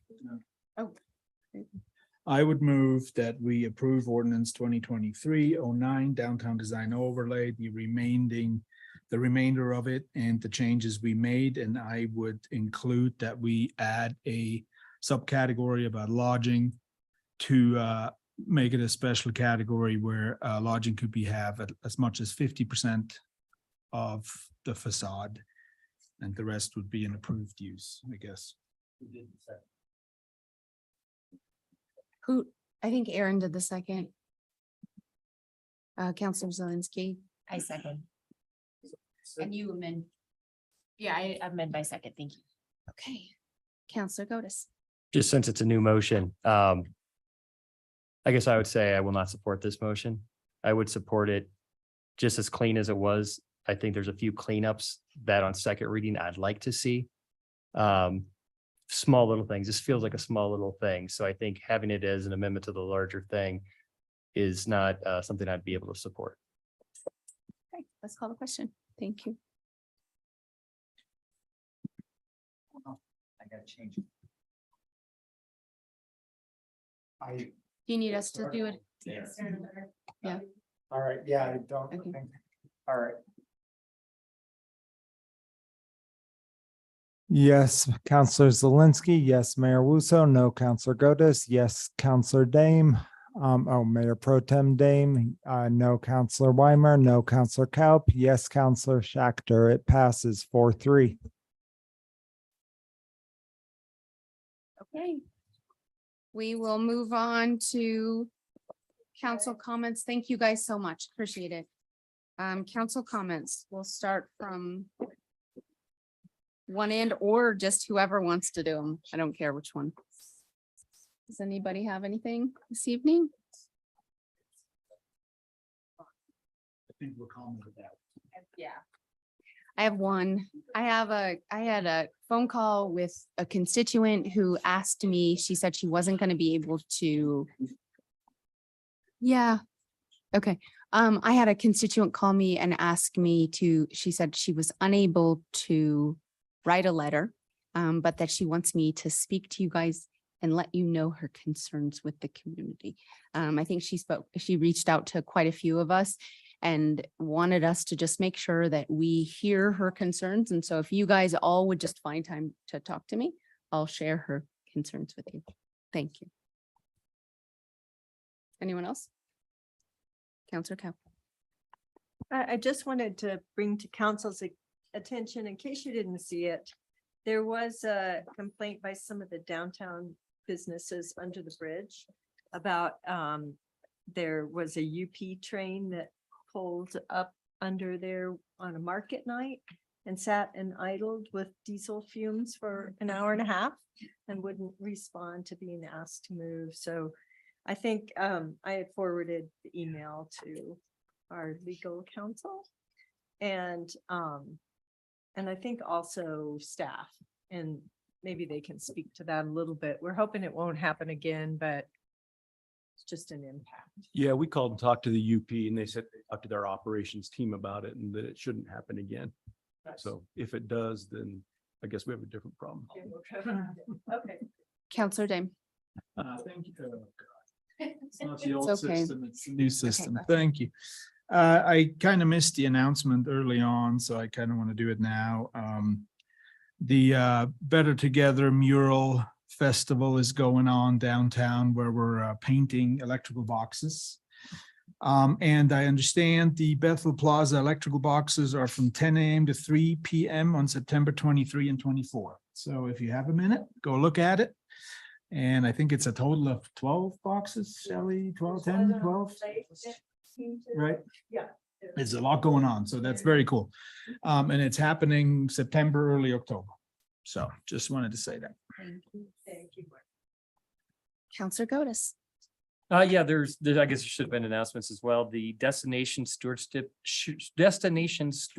Strategic Planning Initiative from OED Department of OED at the state. I don't remember what it's called. But they're the tourism department. They're going to be in Glenwood October 11th for a community outreach for local government perspective. So I will forward that on. And if you guys want to sign up for it, they're going to 5 different communities in the Western Slope, and Glenwood's one of them. So it's a good opportunity for them to hear what we think about tourism and destination stewardship. Counselor Weimer. Thank you. So I learned this week that Masala and Curry just started using their outdoor space last week because the summer was too hot. And so it wasn't really open. Apparently, it wasn't really open for people to sit at. They weren't serving the tables, et cetera, et cetera. So I would like to see if we can get back on the schedule a conversation about these parking spaces and the rentals and the fees, and it's on the next meeting. Yep. Well, thank you. Okay, is that it? Okay, great. We're gonna move on to interim city manager, Steve Boyd. I just wanted to say thank you to Hannah and Danielle. I mean, I know this is a long way home, but we appreciate you sticking it out. And Jillian wasn't really on stage much, but she's been working on it hard too. So thank you guys. City Attorney Carl. I don't have much. I was just going to speak briefly to some of the letters and ingoing and outgoing correspondence. Just jump to that because most of that was as a result of me. One of those is a letter in support of a grant application by the Colorado River District on furthering acquisition of water rights in Shoshone. That application is being heard in November, so we'd like to get that letter of support if you guys are good with it. And then a couple of other, I believe, letters of support in that ingoing and outgoing correspondence as well. Do you want to have a motion to support it? Yeah, I think it'd be great if you guys would just move to authorize the mayor to sign the 3 letters in the outgoing Counselor correspondence. I move that the mayor be authorized to sign 3 letters of support. And the second? Counselor Weimer. Seconded. Great. All those in favor? Any opposed? Okay, we'll get that letter together. Thank you. Thank you. I believe they're all ready to go and we'll get the mayor's signatures. Thank you. Perfect. Thank you. Last thing before adjournment, just because it wasn't in the public packet, it is posted outside. I believe there will be a potential social gathering after this at either Docks or Springs. Just look for people who look like council members. Thank you, Carl. Okay, and I'll look for a motion to adjourn. I so move. Second. Hold on. Counselor Weimer had there you go. Go ahead, do it. The whole thing. Do it again. I move to adjourn. And a second? Second. Counselor Couch. Okay, Second. all those in favor? Aye. Any opposed? Okay, we're done.